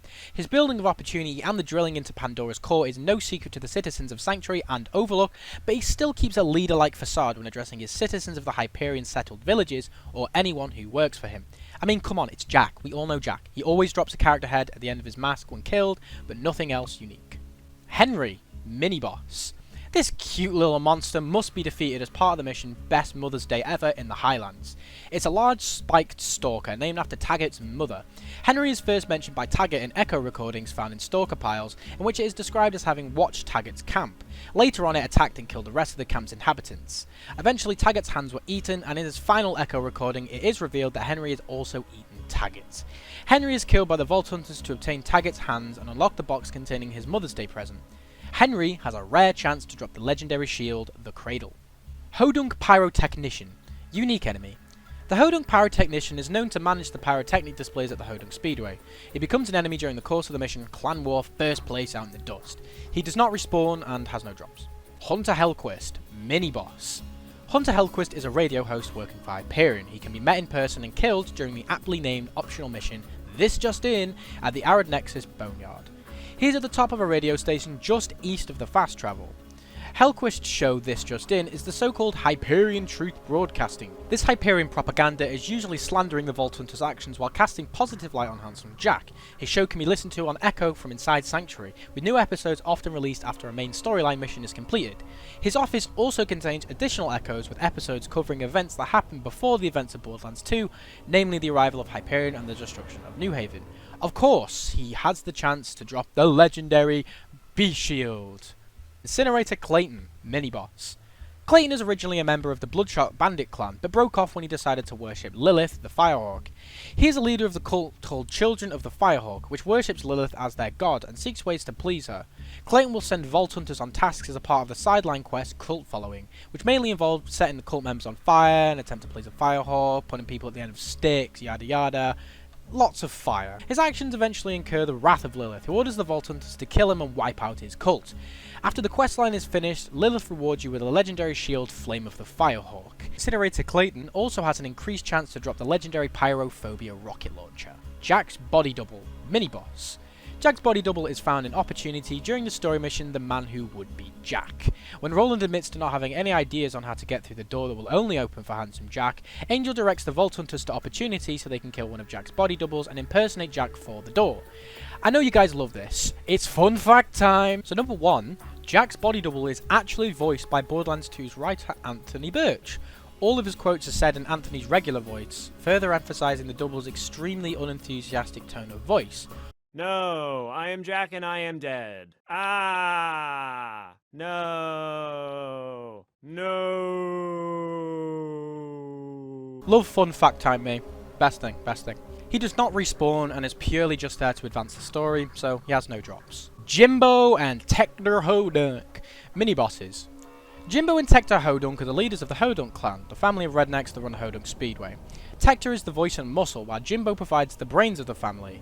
The Hodunk family had been embroiled with a feud with a rival clan called the Zaffords for decades. The more recent death of Lucky Zafford at the hands of Scooter later reignited the old feud, despite the Hodunk's claims that Scooter was no longer a part of the family. The conflict was draining to both sides, and then they set about brokering a truce. That was until the fucking bitch Ellie thought it would be fun to play some clan war. During the quest Clan War, you can either team up with the Zafford clan or the Hodunk clan, with each side leader dropping you a different legendary. Canonically, you side with the Hodunks as Tector and Jimbo are both seen again in Tales from the Borderlands. Tector and Jimbo Hodunk have an increased chance to drop the legendary Slagger submachine gun if you kill them. Jimmy Jonathan Django Jenkins, or just Jimmy Jenkins for short. Unique enemy. My main man Jim is a mini Hyperion loader unit as seen on several missing posters throughout Pandora. He is listed as 64 weeks old, 3 foot 8 in height, last seen at Crater Lake, and a bit. He appears in maps that contain Hyperion enemies such as Opportunity, Wildlife Exploitation Preserve, the Badlands, or the Hyperion base in Thousand Cuts. He's a loot midget enemy, and as such will only be found in Hyperion ammo crates, lockers, and cardboard boxes. Despite being considered a loot midget, he does not drop any legendary or pearlescent weapons. He is purely there to get an achievement. King Mong, mini-boss. King Mong is an enormous bedrock bullymong who sometimes roams the hills of Iridium Blight, along the slope leading to Heroes Pass, or directly in front of the bridge to the Arid Boneyard. Much like his smaller cousin Donkey Mong, he is a very obvious reference, this time to the massive famous gorilla King Kong. King Mong has a small chance to drop the legendary rocket launcher Bada Boom. Knuckle Dragger, main boss. Knuckle Dragger is the first boss fought in Borderlands 2 and is housed near the entrance to Southern Shelf in the Frostbite Crevasse. Wind Shear Waste. She is a larger, more powerful version of a standard Bullymong with the distinction of living up to her name by dragging her front knuckles across the ground when moving. Knuckle Dragger invaded Claptrap's place during the mission My First Gun and ripped its eye out. Claptrap instructs the Vault Hunters to pursue and defeat her to get his eye back. Also, yes, you did hear me right, Knuckle Dragger is a she. I thought for all the years of me playing Borderlands 2, it was a he. But no, it's a she. So, don't say you learned nothing. She has a chance to drop the legendary pistol, the Hornet. Laney White. Bloody, crabby, creepy, greedy, dirty, sleazy, tipsy. Mini-boss and unique enemies. Laney White is an optional mini-boss found in the fridge. She's featured in the mission The Cold Shoulder given by Scooter. Laney, at one time, found herself to be the unwilling love interest of Scooter. In order to avoid Scooter's advances, Laney joined the Rats and turned to a life of cannibalism, which seemed better by comparison. Scooter employs the Vault Hunters in an attempt to win her back with gifts of flowers and cold pizza. Yeah, spoiler, shit don't work. Cold pizza, bro. Upon killing her, midgets appear all around. Bloody, crabby, creepy, greedy, dirty, sleazy, and tipsy. Laney, as well as her midgets, if you haven't already guessed, are a reference to the Disney story Snow White and the Seven Dwarfs, with just a hint more cannibalism. Laney has a chance to drop the legendary pistol, the Gob. The dwarfs do not have a drop. Loader-1340 AI Core, unique enemy. Loader-1340 AI Core, or just 1340 because fuck saying that again, is a unique loader encountered during the mission Out of Body Experience. Upon returning to the Bloodshot Stronghold after Roland has been rescued, several marauders and a damaged exploder appear, with the bandits repeatedly stomping the shit out of it. After the exploder detonates and kills the marauders, an AI Core with the serial number 1340 can be picked up and triggers the start of the mission, in which you run around placing him in different robot shells. First, he becomes a constructor that tries to kill you, then a warloader that tries to kill you, and finally a radios at Moxie's that, guess what? Bakes a cake. Fucking psych! Of course it tries to kill you! You can then take the AI core to Marcus for a weapon, or Zed for a shield. It can be turned over to Marcus in exchange for the unique Shotgun 1340, or to Dr. Zed in exchange for the unique 1340 shield. Mad Mike, mini-boss. Mad Mike is a uniquely styled nomad inside of the Bloodshot Stronghold. He appears after clearing the enemies of Satan's Suckhole. He always wields a rocket launcher, which can deal huge amounts of damage in short amounts of time. He's also accompanied by some suicide psychos and badass nomads. He has no drop unless you have the community patch installed, in which he will then have the chance to drop the legendary assault rifle, the Madhouse. Madame von Bartleby, mini-boss. Madame von Bartleby is a mini-boss Varkid found at the Skittering Mound in the Tundra Express. She sends kamikaze Varkids out as an attack form, and these can be used to receive a second wind. She's involved in the mission You Are Cordially Invited Party Prep, in which the Vault Hunters are sent to retrieve Sir Reginald von Bartleby, who she is protecting. Madame von Bartleby has a chance to drop the legendary Baby Maker SMG. Mal, unique enemy. Mal is a unique looking psycho mask wearing loader in the Iridium Blight that seeks to help in becoming a real boy, and can be fought at the end of the mission quest line of the same name. It's obviously a nod to Pinocchio, a wooden puppet who wants to become a real boy just like Mal. However, Mal takes more interesting ways of making his dream come true. Mal spawns infrequently after his missions are complete. He appears when the players use Orchasm entrance to the Iridium Blight, but is sometimes absent during vehicular approaches from deeper within the Blight. He has no drops, however, completing the questline rewards you with the unique Fibber pistol, also a reference to Pinocchio's nose. McNally, mini-boss. McNally is a unique-looking psycho found in the dust during the mission The Bane. McNally took the Bane from a man named Horace and left him at a spider ant nest. The Bane causes insanity as he jammed various utensils in his ears and settled down to a solitary life in the dust, shouting gibberish at the world. He later sold the weapon to an unsuspecting bandit named Gar. When Horace, the bandit that bought the Bane from Marcus Kincaid, is found dead, his echo recording directs the Vault Hunters to McNally, and he is fought for more clues to find the Bane. He has a chance to drop the legendary Hammerbuster assault rifle. Mick Zafford, mini-boss. Mick Zafford is the leader of the Zafford clan. Mick himself distinguishes himself from the other Zaffords with his green bowler hat. As a leader of the Zaffords, Mick holds an antagonistic disposition towards the Hodunks, the Zaffords' bitter rivals. Mick Zafford is a mission provider in his bar, the Holy Spirits, and as the feud between the clans reaches its culmination, he relocates to the dust for the final gunfight. During the questline Clan War, you can either team up with the Zafford clan or the Hodunk clan, with each side dropping a different legendary. Mickey Z has a chance to drop the legendary pistol, the Maggie. Midgemong, mini-boss. Definitely a name you would not get away with now. Midgemong is a midget bullymong duo in the Southern Shelf Bay. Sir Hammerlock was intrigued by the close relationship between the pair and offers a mission to inspect and eliminate them. Midgemong has a small chance to drop the legendary Blaster assault rifle. Midgewong is the bullymong, by the way, not the midget. Mobley, mini-boss. Mobley is a bandit enemy who was found at Boot Hill during the optional mission The Good, the Bad and the Mordecai. Mordecai mentions Mobley as a small-time bandit. Mobley is intent on finding Mordecai's treasure chest, but did not know its location. After Carson is imprisoned in the Friendship Gulag, Mobley tricked Carson into revealing the chest's location before killing him and escaping. Mobley emerges from a nearby church as soon as the missing stash is dug out of the right grave. When he appears, he states that he had not dug up the treasure in fear there could be a trap there. He then demands the Vault Hunter give him the loot. Shortly after, Gettle, the man I talked about before, Hyperion Lackey, also appears and attempts to arrest both the Vault Hunters and Mobley. The latter suggests they can resolve it with a truculent standoff. Mobley and Gettle are killed.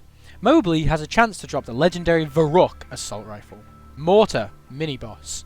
Mortar is a leader of the Sawteeth, a rival gang to Brick's Slabs, encountered during the story mission Toil and Trouble at Sawtooth Cauldron. When the Vault Hunters attempt to ascend the Inferno Tower with the elevator, Mortar denies them access and calls them a itty-bitty swab. To bait him and the elevator into coming down, Brick advises them to destroy Mortar's buzzard, the Boombringer that I talked about before. Enraged at the destruction of his prized vehicle, a vengeful Mortar rides the elevator down to confront the Vault Hunters. Mortar has an increased chance to drop the legendary Pandemic grenade mod. Moonshiner, unique enemy.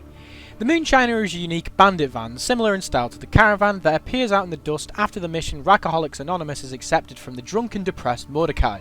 It cannot be harmed, however shooting at it drops booze barrels which need to be picked up to complete the mission. You can either return the booze to the actual guy who asked for them in the first place, or be a fucking simp and give them to Moxie for Ruby.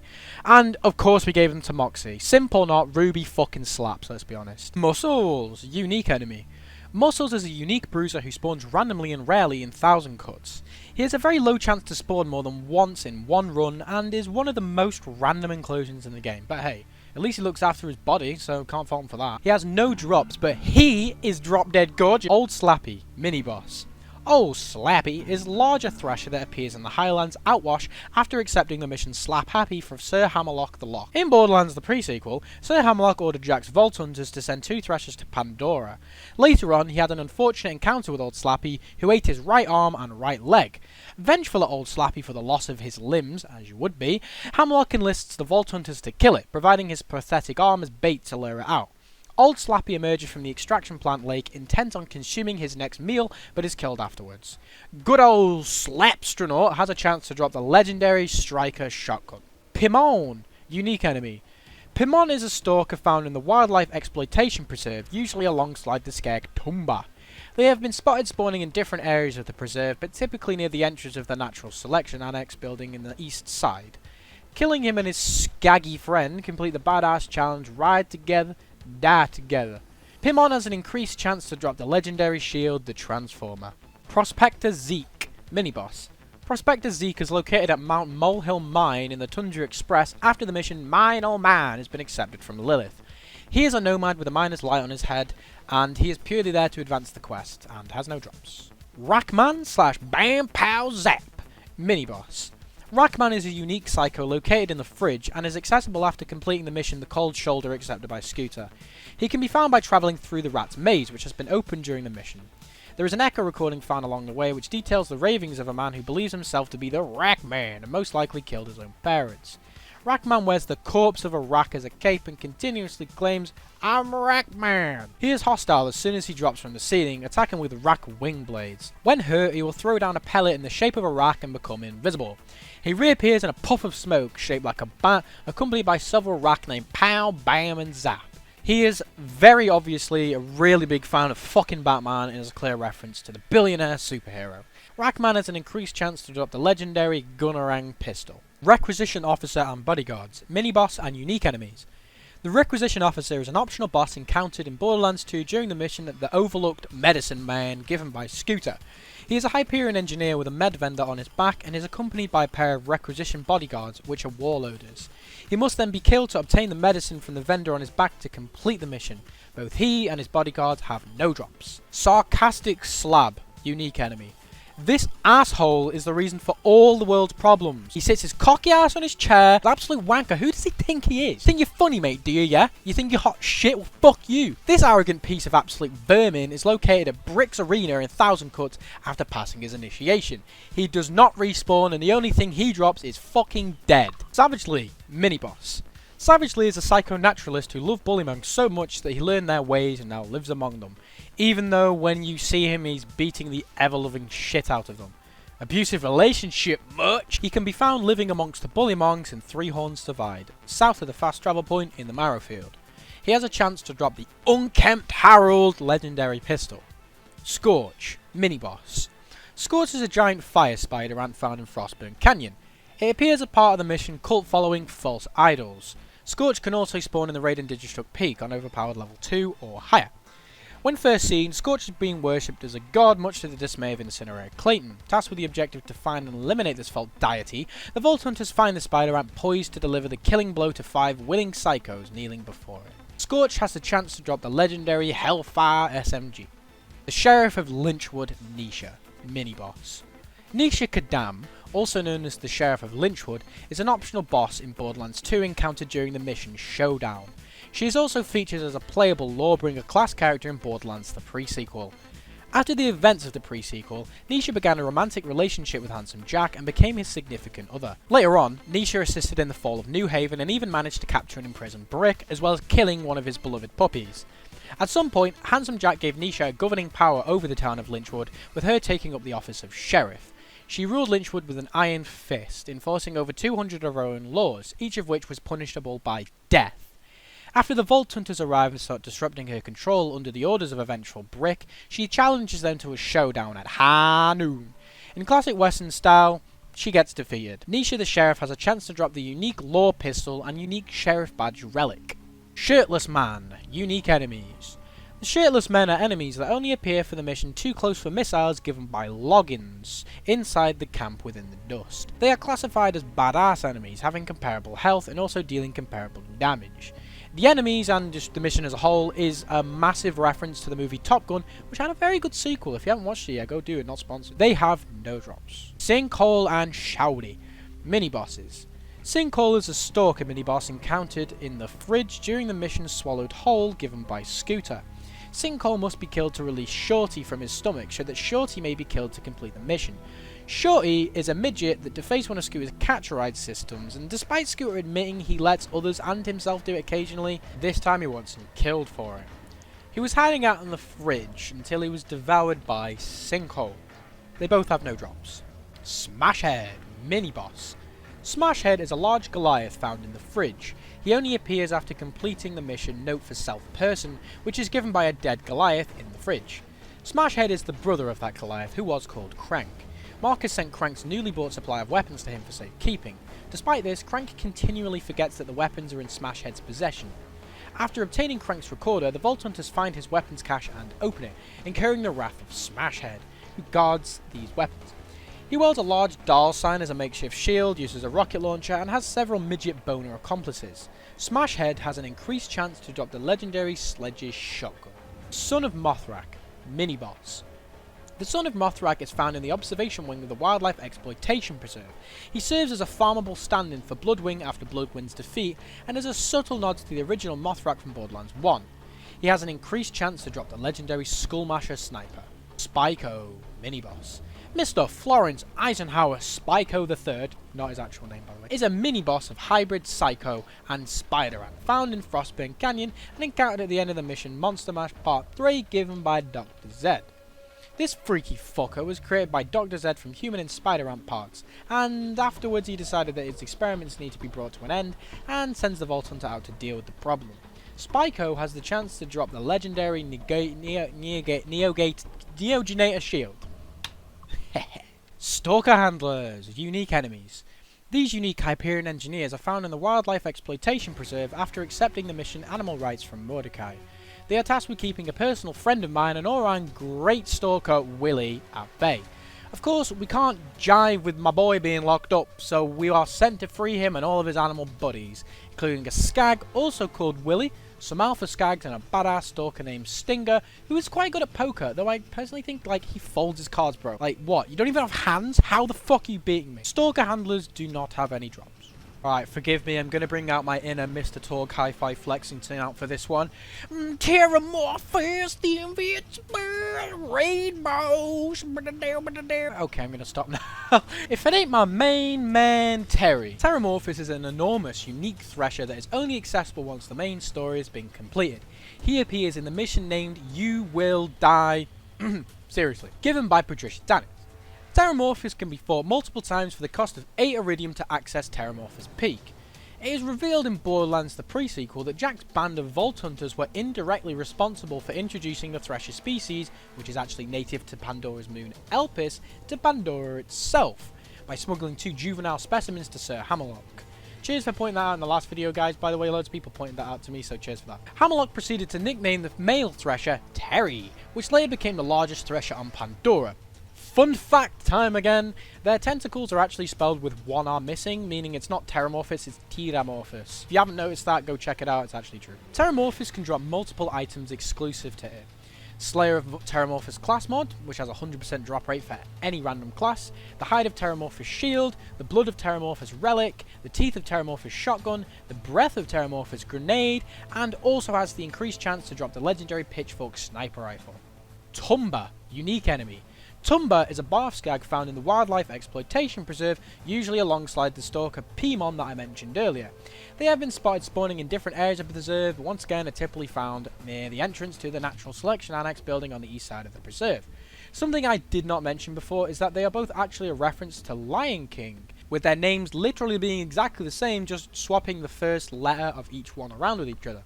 Tumba has an increased chance to drop the legendary shotgun, the Deliverance. Vermivorous, the Invincible. Raid Boss. Vermivorous, the Invincible, with the alternative alias of Supreme Badass Varkid, is the ultimate evolutionary stage of Varkids. She possesses unmatched statistics and only spawns in true Vault Hunter mode and higher difficulties in all of her appearances.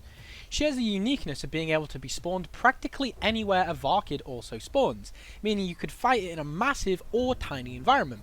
Vermi has more health than Terramorphous and can also move a lot faster across the place it spawns in. Vermi the Invincible has a rare chance to drop the legendary Northfleet rocket launcher and a chance to drop the nasty surprise grenade mod. Legendary class mods for each character in different heads and skins also drop, but they drop from every single raid boss. W4R-D3N, main boss. The W4R-D3N, or just Warden like every fucking sane person would call it, is a unique blue and white constructor that appears in the Bloodshot Stronghold, then the Bloodshot Ramparts during the mission, A Damn Fine Rescue. It's the first constructor fort in the game and thus can tear apart attackers who are not prepared and are unaware of the constructor's array of deadly attacks. Warden should be given top priority, while using the loaders it destructs to get second wins, or it will spawn even more loaders. A lone surveyor may also appear early in the fight which must be taken down, as it will restore Warden's shield or repair it completely. If after a certain amount of time the Warden is not destroyed, a drop barge will come in and take both it and Roland to the Hyperion Friendship Gulag near the Dust. That is a bitch to get to and takes the piss, wouldn't recommend. It is used as a boss, solely for progressing the story and does not respawn. The Warden has no drops. The Warrior, main boss. The Warrior is the final boss of Borderlands 2. It is a biological Iridian superweapon lying dormant on Pandora. It resides within a vault in the northern reaches of the planet and can be controlled through the use of the vault key. The Warrior is a colossal beast made of hard rock and lava with 4 legs, 2 arms, a pair of wings and a long tail that can fire a laser of slag energy. Sharp teeth and claws give it an overall predatory appearance, and it uses its wings to bear flight. However, it is unclear whether this achieves actual flight or just simply aids in leaping through the arena. Within the Iridian Tomb explored in the Borderlands 3 quest, The Demon in the Dark, an Iridian glyph elaborates on the origins of the Warrior. In the course of the Pandora's creation as a prison for the Destroyer, an unknown group attempted to appease the Destroyer by attacking Pandora. However, the Warrior was made by its creators beforehand and fought off the invaders. Upon quelling the attempted coup, the Iridians ordered it to return to its slumber.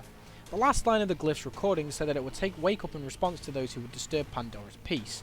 After defeating the Empyrean Sentinel and opening Elpis' vault, Handsome Jack intended to utilise the Warrior to cleanse Pandora of its bandit population and bring order to the planet.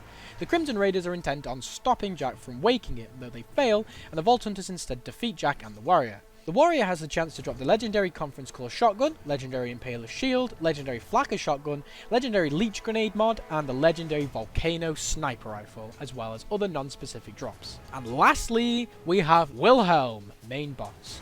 Wilhelm is a cyborg who serves Handsome Jack and who nearly killed the original Vault Hunters after the events of Borderlands in New Haven. He is the first main boss in Borderlands 2 because he has a top health bar and is considered by many to be the first big boss battle in the game. He is also the Enforcer class playable in Borderlands the pre-sequel. He is mentioned multiple times by Angel with a considerable trepidation before he is fought at the end of the line. Physically, he is part Hyperion loader, with his body from the waist down being replaced with loader legs. From the waist up, Wilhelm resembles an engineer with a constructor's optic sensor in the place of his right eye. Wilhelm also bears a shoulder-mounted mortar which he uses for ranged attacks. He has two surveyors with him at all times, one called Wolf and one called Saint. These two slippery bastards act as the opposite of each other. Saint focusing on giving Willy shields and Wolf focusing on attacking combatants. Though they aren't mentioned by name in Borderlands 2, it's canon that they are the surveyors that Wilhelm uses. Wilhelm has an increased chance to drop the legendary Rolling Thunder grenade mod and is the only source for the legendary Logan's Gun pistol. So that's it, that's the base game of Borderlands. Now it's time to jump into the DLCs.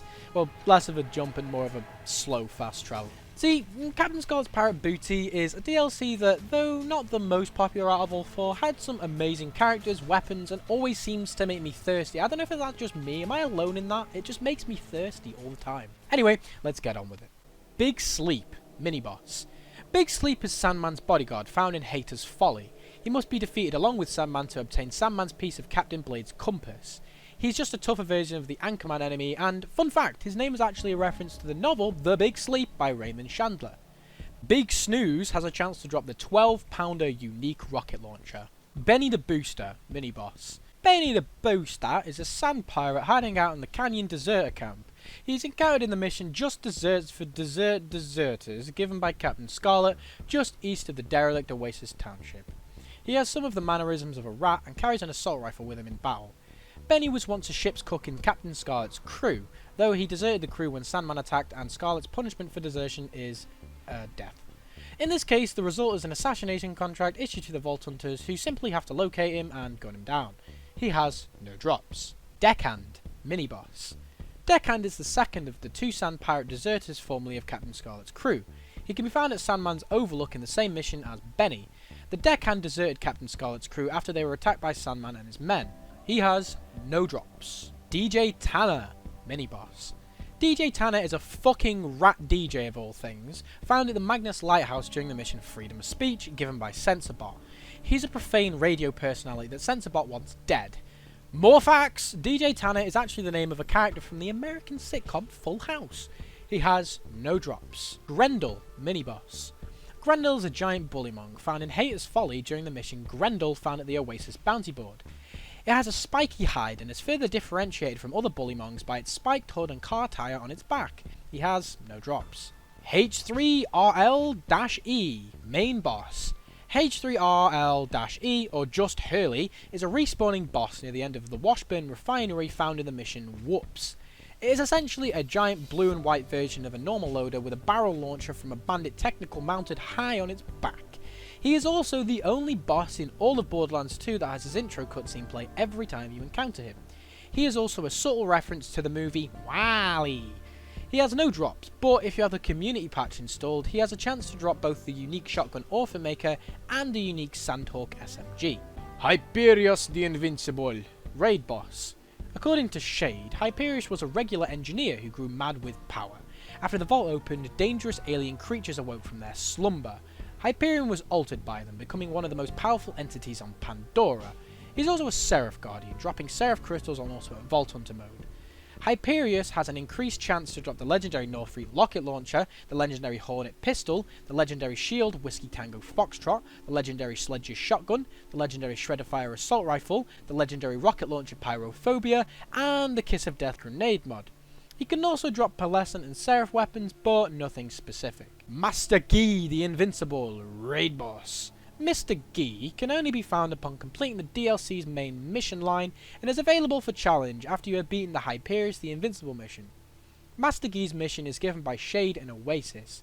He has probably the most health out of any raid boss in the entirety of the Borderlands franchise, fact check me on that one, and wields one of the most broken rocket launchers when paired with Sally. The Ahab. However, the specific one that Master Guy carries is actually a special variant called the Error Message, a glitch weapon that was actually able to be modified into the game. Master Guy has a chance to drop Seraph Crystals, Seraph Weapons, and includes the Ahab, which is specifically a rare drop, and non-specific legendary weapons can also drop from him. No Beard, mini-boss. No Beard is a pirate captain who invaded the town of Oasis under Sandman's orders with his crew, and it is the first boss you encounter in that DLC during the mission A Warm Welcome. He has the appearance of a pirate mixed with a bruiser and has developed a very nice tan, I must say. He has a chance to drop the unique Stink Pot Assault Rifle, which is also the gun that he uses against you. A weapon drop that actually makes sense and isn't just like they all have GTA backpacks? No way! P3R V-E, mini-boss. P3R V-E, or just Pervy, is a pink badass midget loader obsessed with pornography. And not just any, not just the normal shit like the rest of us, but actual scat porn. What a melon. Sensorbot requests its destruction in the mission I Know It When I See It. He has no drops. Roscoe, main boss. Roscoe was Captain Scarlett's pet rackhive. Sometime during the pursuit of Captain Blade's lost treasure, Rossi was swallowed by the big ol' Leviathan. He was mentioned twice by Captain Scarlett, and as one of the main bosses you have to fight near the end of the game. He is also the only rackhive mentioned or fought against in the whole of the second game. Funnest of the fact time! At some point during development of the DLC, Roscoe was actually supposed to serve as the genesis for a raid boss placed between Hyperius the Invincible and Master Guy the Invincible, but though files still exist to show it was late into development, it was seemingly scrapped before the DLC was released. He has no drops, but when defeated for the first time, Captain Scarlett drops her unique Greed pistol on the floor for you to pick up. Sandman, mini-boss. Sandman possesses one piece of the compass pointing to Captain Blade's treasure. He is accompanied by the previously mentioned Big Sleep. A former crew member of Captain Scarlett's band of pirates, Sandman was with Scarlett when they found two pieces of Captain Blade's compass. Wanting Sandman's compass piece for himself, Scarlett tried to stab him in the back, only to fail when her knife broke. Sandman then relocated to Hater's Folly and surrounded himself with pirates of his own. Unfortunately for Sandman, however, several Vault Hunters also have designed Captain Blade's buried treasure, and Sandman and his compass piece stand in the way of that goal. He has no drops. Queen Sandworm, unique enemy. The Queen of the Sandworms is a unique, larger version of a regular sandworm who swallows an engine capacitor during the mission My Life for a Saiyan Skiff. The Vault Hunters need to kill it to get the part back and build the sand skiff needed to find Captain Scarlett. She is purely there to advance the story and has no drops. Toothless Terry, mini-boss. Toothless Terry is the third and final sand pirate target of the mission Just Desserts for Deserters given by Captain Scarlett. He is a bruiser-like enemy with a rocket launcher who hides out in the Rusty Cog settlement in the Rust Yards. Toothless Terry once served among Captain Scarlett's crew, but once again deserted when Sandman and his men attacked. He has no drops. Tinkles, mini-boss. Tinkles is a stronger, larger, tri-tailed stalker which must be killed for the mission Man's Best Friend found at the Oasis bounty board. Tinkles once belonged to Captain Blade and was passed down to Aubrey Callahan III's grandmother, who was a friend of Captain Blade, and then to Aubrey herself. Aubrey wants nothing to do with it, however, and has left it abandoned in the Oasis and posted a bounty for it to be killed. He has no drops, and also, I feel really bad for him. Someone abandoned him and then wanted him to get killed, and we did it. And finally, the last enemy of DLC 1 is the Leviathan, main boss. The Leviathan is the final boss of Borderlands 2's DLC Captain Scarlett and her pirate's booty. It is the guardian of Captain Blade's lost treasure and must be defeated before the treasure room can be accessed. Levy, as I like to call him, closely resembles a sandworm from the neck up, however, below that is very unique in design. It's hard to tell if every sandworm looks like this below the surface, or whether this design in particular is supposed to be unique to just the Leviathan, but just like Diglett and Doug Trio, we will never know what they're locking and rocking down there. He has no drops after killing him, but you get access to a fuck ton of chests, so honestly that's reasonable. And that's DLC 1. The next DLC on the list is Sir Hammerlock's Big Game Hunt. Let's get on to that. Arizona, mini-boss. Arizona is a drifter boss in Sir Hammerlock's Big Game Hunt that must be killed for the optional mission Egg on Your Face, found at the Lodge bounty board in Hunter's Grotto. It makes a home in a cave near the lake behind the Hunter's Grotto fast travel. Arizona is immune to burn status effects, but not corrode or electrocute. Arizona has a chance to drop the unique Elephant Gun sniper rifle. Bloodtail, mini-boss. Bloodtail is a name stalker fought in the mission Now You See It given by Sir Hammerlock. After being lured out by pheromones obtained in the mission, you have to murder it in cold blood for no other reason than killing unique enemies. Ho! He has a chance to drop the unique damned cowboy assault rifle. Bullstoss, mini-boss. Bullstoss is a Borok found in Hunter's Grotto during the mission and acquired taste, given by Sir Hammy the Lock. The Borok appears with a small group of other Boroks and also has the unique ability to cough up its own minion type, the partially digested Headhunter. Bullstoss has a chance to drop the unique Rex pistol. The Bulwark, mini-boss. The Bulwark is a bullymong that appears in Hunter's Grotto during the mission Paling Around, given by Sir Hammerlock. It has the ability to curl itself into an armoured ball that grants it invulnerability and reflects bullets. It also has 2 large rocks on its back and carries itself slowly around due to the added weight. The Bulwark has a chance to drop the Rough Rider unique shield. De Monstrositat, unique enemy. Monstrositat, apart from having the most tongue-twister fucky-ass name on this whole list, seriously it took ages to say it, is a Borok found in the mission, still just a Borok in a cage, where the goal is to capture it in a cage without killing it. It's only classed as an enemy, as you technically can kill it, but the mission will fail if you do. He has no drops. Dexidious the Invincible, raid boss. Dexy Boy is an enormous drifter raid boss found in Hunter's Grotto once an Iridium challenge is complete. Now you better listen up, this one's fucking complicated. In order to spawn Dexidious the Invincible, 4 totems around Hunter's Grotto have to be activated using between 21 and 27 Iridium each. Once all are activated, a final lever has to be pulled in order to actually spawn him. If players leave Hunter's Grotto after activating any of the totems will reset and the players will need to start all over again. Dexidious the Invincible has a chance to drop the following. 33% chance to drop the unique Chopper Assault Rifle, 10% chance to drop a legendary class mod, 2% chance to drop either the Seraph Hawkeye Sniper Rifle, Seraph Interfaces Shotgun, Seraph Infection Pistol, or the Seraph Leadstorm Assault Rifle. Doesn't drop Seraph Crystals, however, despite being a raid boss. But I suppose the fact that he's so hard to spawn means you wouldn't really warrant doing that anyway. Jackenstein. Main boss. Jackenstein is a monstrous creation of Professor Nakayama that appears in the sunken cargo room of the HSS Terminus during the mission The Fall of Nakayama at the end of the campaign. It resembles a bullymong mixed with a bit of Hyperion technology and a lot of crazy. Jackenstein has a chance to drop the unique Yellow Jacket SMG. Omid, raid boss. Ock is a hidden raid boss with a spawn mechanic similar to Vermirish the Invincible. He's an evolved form of the Badass Savage, which can be found after Witch Doctors have evolved Badass Savages a certain number of times. Ock can spawn from any Ultimate Badass Savage so long as there is a Witch Doctor nearby to evolve the Savages. Any Ultimate Badass Savage has a 1% chance of evolving into Ock, unaffected by player amount in the lobby or playthrough count. He can also reappear in the Son of Crawmerax DLC. Ock has a chance to drop the following. 33% chance to drop the unique Twister Shotgun, 10% chance to drop a legendary class mod, 2% chance to drop either the Seraph Hawkeye Sniper Rifle, Seraph Interface Shotgun, Seraph Infection Pistol, or the Seraph Leadstorm Assault Rifle. Honestly, you know what boss is fucky? When it's harder to actually spawn the bastard than it is to fucking kill him. Professor Nakayama. Main boss. Professor Nakayama is the primary antagonist of Sir Hammerlock's Big Game Hunt. He is a small, wiry man with a multitude of iridium fragments protruding from his skin, and has enhanced himself further by grafting on a robotic weapon appendage protruding from his back and over his right shoulder. In the pre-sequel, Nakayama appears to be wearing a scientist's uniform common to the researchers on Helios, and is free of the enhancements present during the events of Hammerlock's hunt.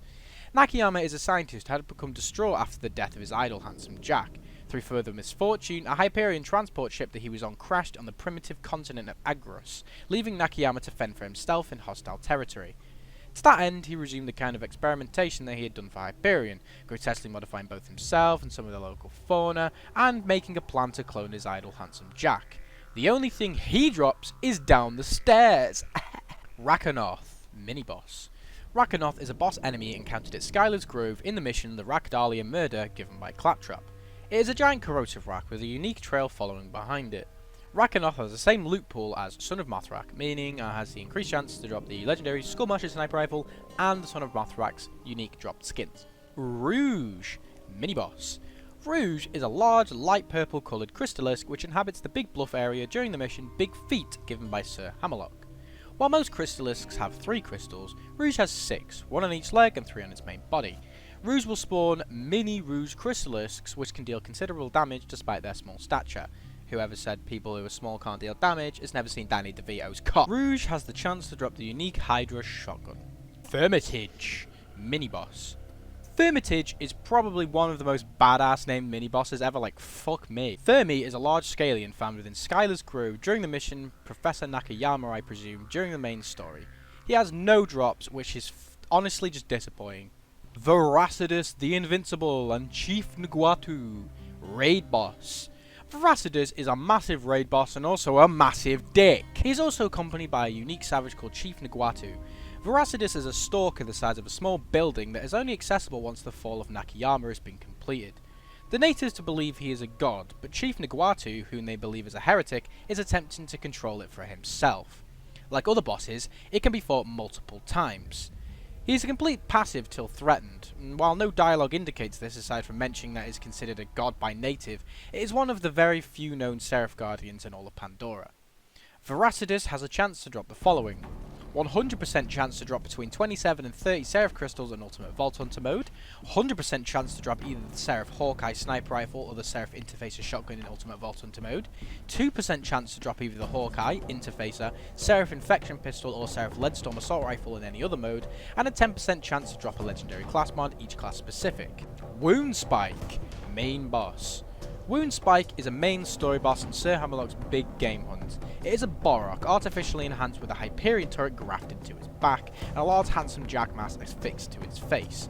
Wound Spike was left behind at Adorton Station by Professor Nakayama after heavy experimentation on his Borok body.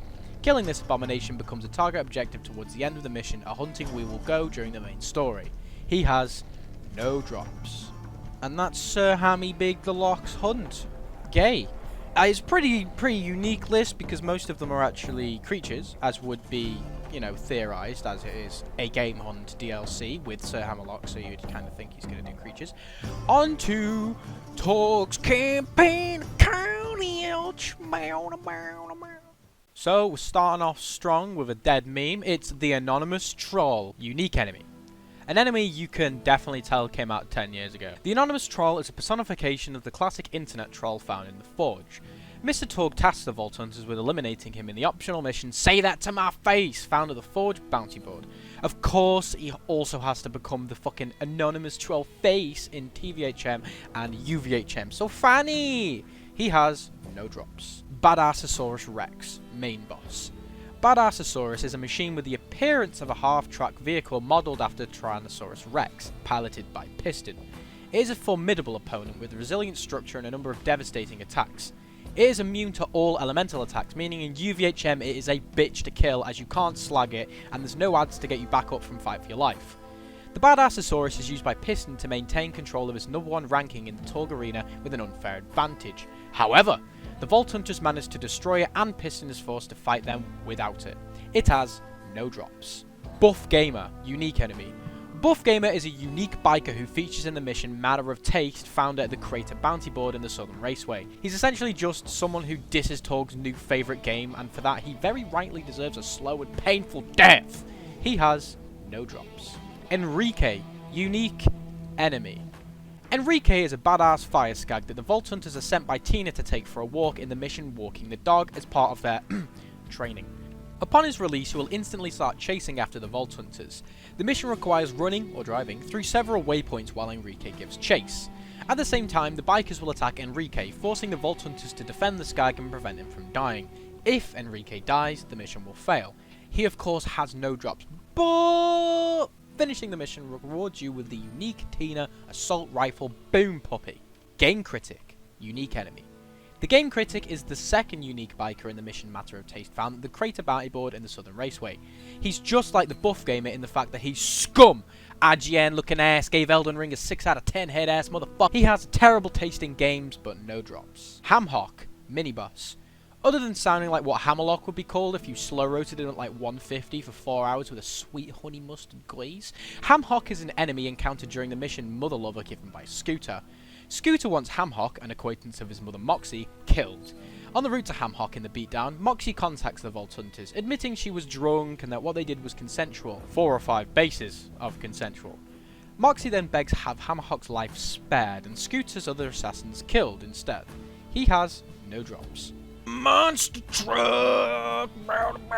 Mini-boss. In the words of a wise, possibly mentally challenged man, "Oh snap! The monster sent you to kill is actually a monster truck? Puns, motherfucker!" The monster truck is an enlarged version of a bandit technical headhunter, painted in yellow and red, and adorned with animal bones. It has a full crew of 4 marauders with a driver, a turret gunner, and 2 crouched gunmen in the flatbed. Gravedigger would be proud. It has no drops. Motor Mama, main boss. Motor Mama is the cannibalistic second main boss in the Mr. Torgues campaign of Carnage, and is honestly the nicest cannibal I know, because I know so many, of course. Motor Mama is revealed to be one of Mad Moxie's many lovers. She has a fucking list, bro. Moxie quickly called things off when she discovered that Motor Mama was a full-blown cannibal, and more so, devoured one of Moxie's previous female lovers. Haven't had one of these in a while, it's fun fact time! Motor Mama was actually supposed to become a Seraph Guardian raid boss, but was later scrapped. She has no drops. Alright, here's a long one. Piston, main boss. Piston serves as the main antagonist of Mr. Torgues' campaign of Carnage. As the current holder of the #1 badass spot on the Torgue leaderboards, Piston will do anything to maintain his rank. After meeting the Vault Hunters, he offers to be their sponsor so he can rise in the ranking. However, after they complete their first match, Piston fills the arena with harm-strong gas, knocking them out. He then claims the Vault Hunters ran away, leading to Mr. Torgue branding them a coward. Shortly after, however, Mr. Torgue reveals he only went along with the lie because, and I quote, But f that twist and it didn't make for some good TV. Throughout the campaign, Piston constantly taunts the Vault Hunters as an attempt to intimidate them. However, he remains the background, pulling strings until they battle Flyboy, whereupon he kills Flyboy and invades the battle in his personal blimp. After the blimp is beaten and crashes, Piston survives and retreats to the arena, where the Vault Hunters show up to finish him. Piston is found piloting a massive vehicle known as the Badassosaurus Rex that we talked about before, and uses it to fight them. After it too is destroyed, he is forced to fight the Vault Hunters on foot. Upon his death, Piston fulfills his role as the ultimate coward as his blood opens the vault in the arena. The ultimate bitch boy coward has a chance to drop the unique shotgun Miss Moxie's slow hand. Pyro Pete, main boss. His gimmick is that he really likes fire! Pyro Pete is the first mainline story boss of Mr. Torgues' campaign of Carnage. Pete's fire theme defines his armaments. He carries large dual flamethrowers with him into battle, consisting of a fuel pack on his back and spray nozzles in each hand. After being betrayed by Piston and dragged out of the arena, the Vault Hunters are asked to find a new sponsor so they can continue participating in the campaign of Carnage. Mr. Torgue hints that Pyro Pete kidnapped a sponsor, who was revealed to be Moxie, spurring the Vault Hunters to head off to the rescue. After a fight in Pyro Pete's bar, they then descend to the basement to face him in an attempt to reach the imprisoned sponsor and move upon the badass leaderboard. This version of Pyro Pete has no drops. Pyro Pete the Invincible, the raid boss version of Pete. Pyro Pete the Invincible is a stronger version of Pyro Pete and can be summoned using the raid post found in an old arena underneath Pyro Pete's bar, located in the beatdown once the main story mission's been complete. The mission to kill him, appropriately named Pete the Invincible, is given by Mad Moxie. He looks no different but now has a fuck ton of health. Accessing Pete costs 8 iridium. Pete has a chance to drop Seraph Crystals, the Seraph Hoplite Shield, Seraph O-Negative Grenade Mod, and the Seraph Big Boom Blaster Shield, different legendary items, legendary and perfect variant common class mods, and vehicle skins. And finally, we have Sully the Stabber, unique enemy. Sully appears during the mission #1 Fan, in which Tiny Tina wants someone to collect his autograph, and by someone she obviously means you. When approached for the autograph, he will deny the request like an actual fan-hating degenerate. Tina then asks that he'd be killed instead, like she should. Upon killing him, you retrieve his head for Tina and complete the mission. He does not respawn and has no drops. So that's my favourite DLC, Torgues Cock. Yes, that's actually the abbreviation of it, haha, so funny. Next and lastly for every unique enemy and boss on Pandora is the one you've all been waiting for. It's Tiny Tina's Assault on Dragon's Keep. Right, there are a lot in this DLC, and a lot most people probably wouldn't have heard of, as some of them are actually connected to the quest where you get the Grog Nozzle, and a lot of people don't even complete the Grog Nozzle quest as they get the Grog Nozzle. So, listen up for ones you haven't heard of. Quite interesting. Aerial Golem, unique enemy. Aerial Golems are flying golems in Tiny Tina's Assault on Dragon's Keep. They appear to be of metal construction and take the form of a torso with arms and head. Aerial golems are made purely for aerial travel and levitate instead of using legs for locomotion. They only spawn during the fight with Gold Golem and Green Tooth and have no drops. The Ancient Dragons of Destruction. Raid bosses. I know you all love this, it's fun fact time. This is the only invincible type of boss fight that has more than one type of enemy, and actually has 4, so it really bigs it up this time. The ancient dragons of destruction are as follows: Helianth, which is shock, brood, corrosive, incinerator, incendiary, and boost, who is slag. Each dragon does damage of its respective element type and has the special ability that can only be used while it is not flying. Helianth can restore the health of other dragons, Brood can spawn green basilisks, Boost raises the level of the other dragons by 1 each time he lands, and Incinerator has a channeled area of effect attack, during which he is invulnerable, reflects projectiles, and can make parts of the floor erupt in fire. Loot does not drop into the last dragons defeated, causing a massive loot explosion to erupt from the central pillar. Unlike other Seraph raid bosses which do not drop any, the dragons will drop a scaled down Seraph item on lower difficulties. Those can be the Pearlescent Blockade Shield, the Pearlescent Omen Shotgun, the Pearlescent Stinger Pistol, around 70 Iridium, Seraph Crystals and UVHM only, legendary items including class mods for each class, and different types of Pearlescent weapons that aren't specific. Arguk the Butcher, mini-boss. Arguk appears at the end of the side mission Critical Fail. He is an orc-like in appearance with swords for hands, and appears when Tiny Tina transforms the crit after Mordecai rolls the third successive critical fail, otherwise known as a fumble. Arguk has an increased chance to drop the unique Bone Shredder SMG. Right, here's one you might not know. Broomsticks. Unique enemies. Broomsticks are only encountered during the mission The Claptraps Apprentice in the Mines of Avarice. The broomsticks appear when Claptrap attempts to perform several spells, emboldened by his acquisition of a beard. They become hostile after Claptrap orders that they be removed. In his attempt to stop the brooms from spawning, Claptrap only increases their potency, elevating them well above their ordinary animated broomsticks. Eventually, the horde of broomsticks is defeated and Claptrap learns a lesson in magic. These enemies originate from The Sorcerer's Apprentice, a 1797 poem describing the antics of a young apprentice sorcerer who animates a broom with increasingly dire consequences. Gotta love the broomstick lore, guys. Yeah, they have no drops. Canine, unique enemy. Canine, contrary to popular belief, is not a dog, but a knight. He is in service of Prince Geoffrey, whom he served as a bodyguard alongside Molehill during the mission Winter is a Bloody Business given by Roland. Canine is a large knight with a shield and a weapon like a fusion of an axe with a mace. He is a subtle reference to the Hound, Sandor Clegane, a character appearing in the HBO series Game of Thrones. He has no drops. Edgar. Unique enemy. Edgar is an inhabitant of the Lair of Infinite Agony and the eponymous brother of the mission My Dead Brother. He and his brother Simon had a falling out over a duchess, and Simon murdered him as a result. Edgar was later revived by the Vault Hunters and found that his brother had arranged the revival just so he could kill Edgar once more. In this mission, My Dead Brother, you can either kill Edgar or kill his brother Simon. If you kill Edgar, you get a different weapon to if you killed Simon, but neither are very important. Simon. Unique enemy. Simon is the inhabitant of the Lair of Infinite Agony who gives the mission My Dead Brother. He is a skeleton who holds a massive staff with a big skull on it, which you can most likely see on Badass Psychos in UVHM and TVHM. If you kill Simon instead of Edgar, you get a shotgun, but once again, not really important. The most handsomest of handsome handsomes, it's the Handsome Dragon, main boss. The Handsome Dragon is a boss monster that appears at the beginning of and just before the end of the campaign of Tiny Tina's Assault on Dragon's Keep, and is this handsome sorcerer's pet, as you'd probably fucking guess by the name Handsome Dragon. The Handsome Dragon first appears at the unassuming docks of potentially little importance when it can be encountered as the first boss. When first encountered, it cannot be damaged. The dragon then spews a fireball that can easily knock down a character, before it is removed from the game to be replaced with a different boss known as Mr. Bony Pants Guy? The Handsome Dragon returns later when it is sent to attack the Vault Hunters at the final bridge in Hatred Shadow, where it is defeated. The Handsome Sorcerer refers to the Handsome Dragon as Smokey, fun fact. Smokey has no specific drops, but can drop spell grenade mods, like the Magic Missile, the Chain Lightning, and the Fireball. Next up is Smokey's pappy, it's the Handsome Sorcerer, main boss. The Handsome Sorcerer is the main antagonist and final boss of Tiny Tina's Assault on Dragon's Keep. He is an overbearing tyrant who has enslaved much of the populace in Tiny Tina's fantasy game world, twisting former soldiers into skeletal minions, drawing numerous wizards into the fold, and mastering a number of dragons. The Handsome Sorcerer has 3 forms based on 3 types of wizards in the game.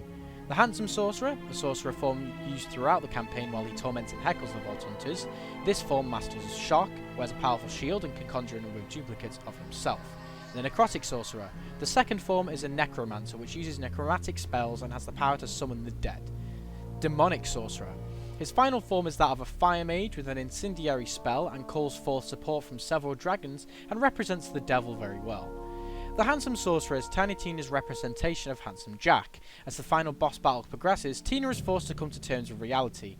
Unlike the actual Handsome Jack, this guy didn't manage to kill our boy Roland this time, and was instead killed off by Bloodwing.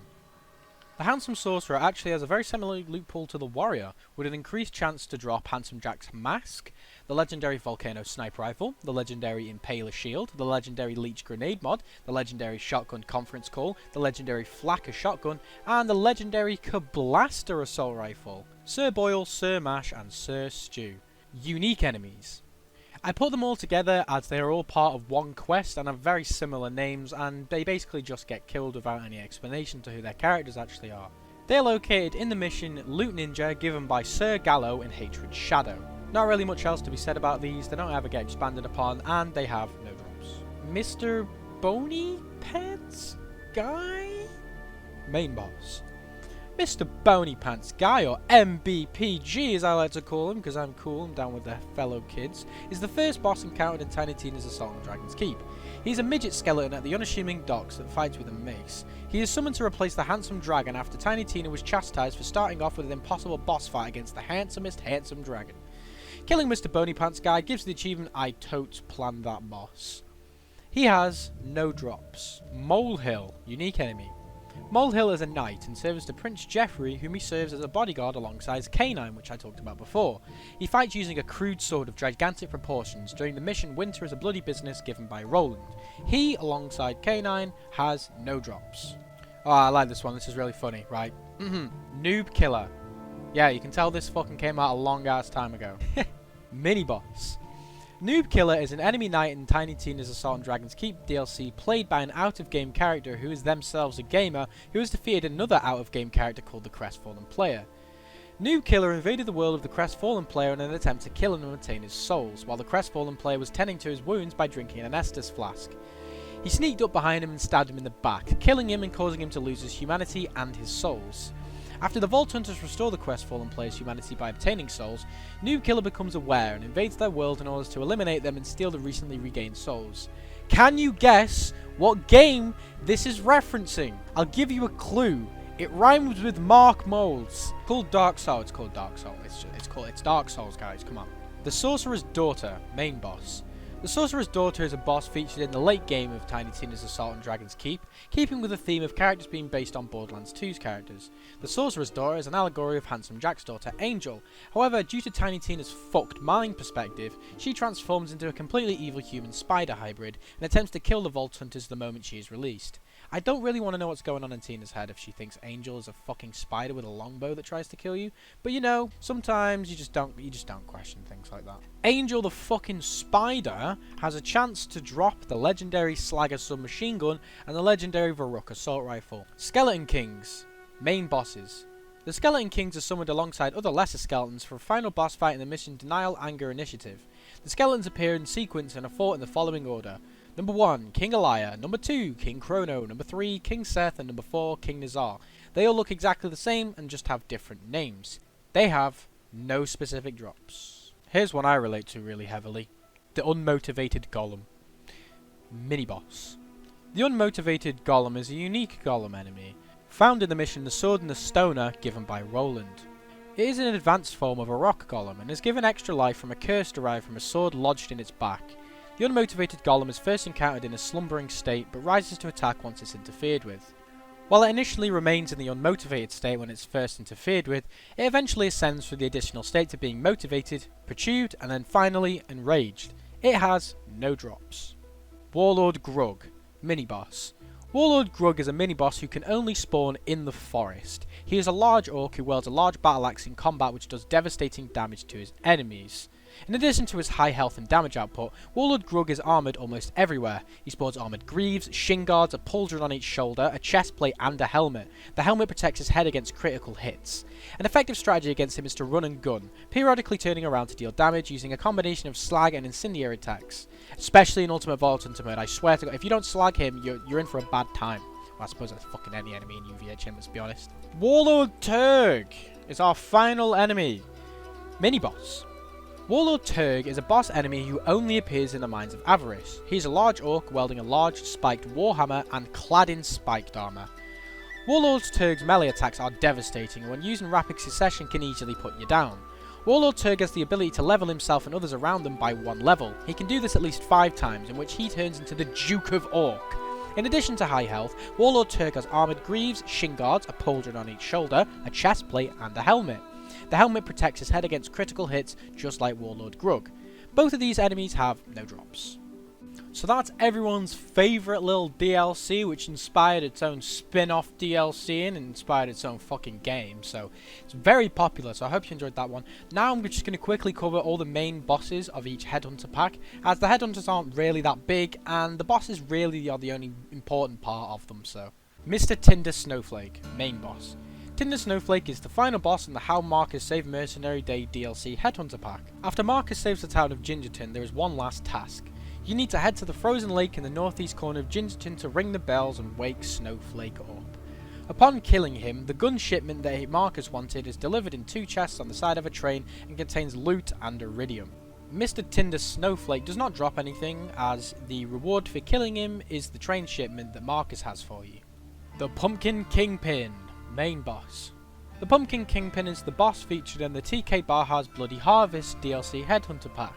The Pumpkin Kingpin is terrorizing the people of Hallowed Hallow, making it so they can't rest peacefully in death. The Vault Hunter's job is to go kill him, not before turning on the blood vials to wake him up and defeat him. The only thing the Pumpkin Kingpin drops is unique head customizations for all characters, but he does lean into another enemy that we're going to be talking about now. Clark the Combusted Crypt Keeper, mini-boss. Clark the Combusted Crypt Keeper is actually a secret boss in the Headhunter pack. He will spawn when 4 special tasks are complete after the completion of the mission The Bloody Harvest. In the necropolis area of Hallowed Hallow, there are 4 large tombs, each with an unlit torch on its top to summon Clark. These torches must all be lit. This is done by completing the task connected to each tomb, the nature of which is hinted at by an object near the tombs. Clark will only summon after completion of the Bloody Harvest and of each of its tasks have been completed in a single visit to the Hallowed Hallow.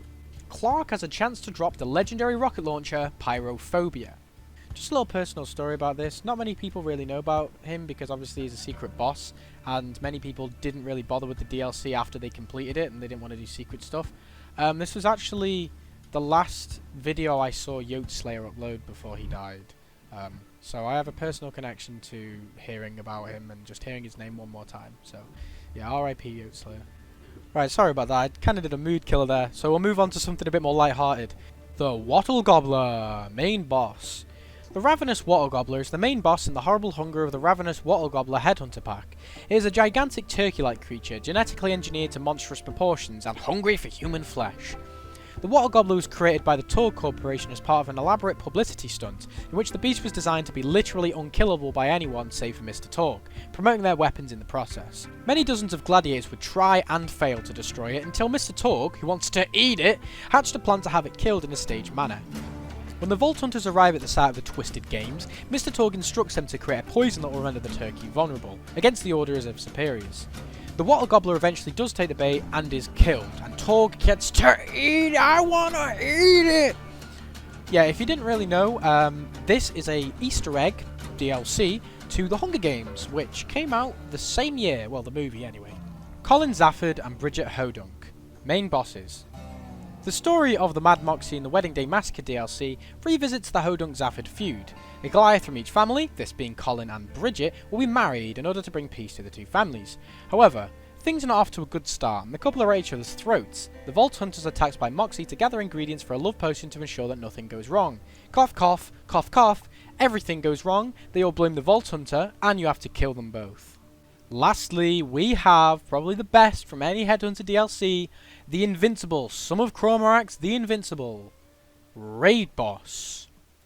The Invincible Son of Crawmerax the Invincible, yes that is literally his name, is a raid boss in Borderlands 2's DLC Sir Hammerlock vs the Son of Crawmerax. He is created after the original raid boss from Borderlands, Crawmerax the Invincible. The Invincible Son of Crawmerax the Invincible is the final boss featured in the 5th Headhunter DLC. Once the main mission of the DLC is completed, you can unlock the Invincible Son of Crawmerax the Invincible. Originally he is just called the Invincible Son of Crawmerax, but then he turns into a raid boss later on. Also, weird fun fact, right? You can get Vivivorous the Invincible to spawn in his arena, so you can face both of them at the same time. How cool is that? I don't want to say it again, but I'm gonna. The Invincible Son of Crawmerax the Invincible doesn't have any dedicated drops, but has a chance to drop loads of Iridium and Legendaries. The reason why he doesn't have any specific drops is because there is loads of chests in a room nearby once you've killed him. So, that's every Headhunter pack. Kinda small DLCs, but some of them are really memorable, and they fit a lot of content in a tiny little package. Also, they are really cheap. I remember when I first got them, they're like £5. You'd never get that nowadays with a whole game. I mean, you pay £5 for a gun skin that's fucking blue, paying $5 for fucking blue. So yeah, they're good value for money. And that is fucking it. That's every single one. If you have got to the end, you don't even realize how much I appreciate you getting here, because there's so many enemies in both games, and also in each DLC for each game, and especially in the DLCs, because they realised that they could just expand on what they had and make it greater. Once again, if I have missed anything, and I hope to God I haven't, I really tried to not miss anything, please let me know. Make sure if you did enjoy, I mean if you got to the end, I'm sure you did enjoy, to like and subscribe, all that mess, you know what to do, and I will see you in the next video, guys. Peace.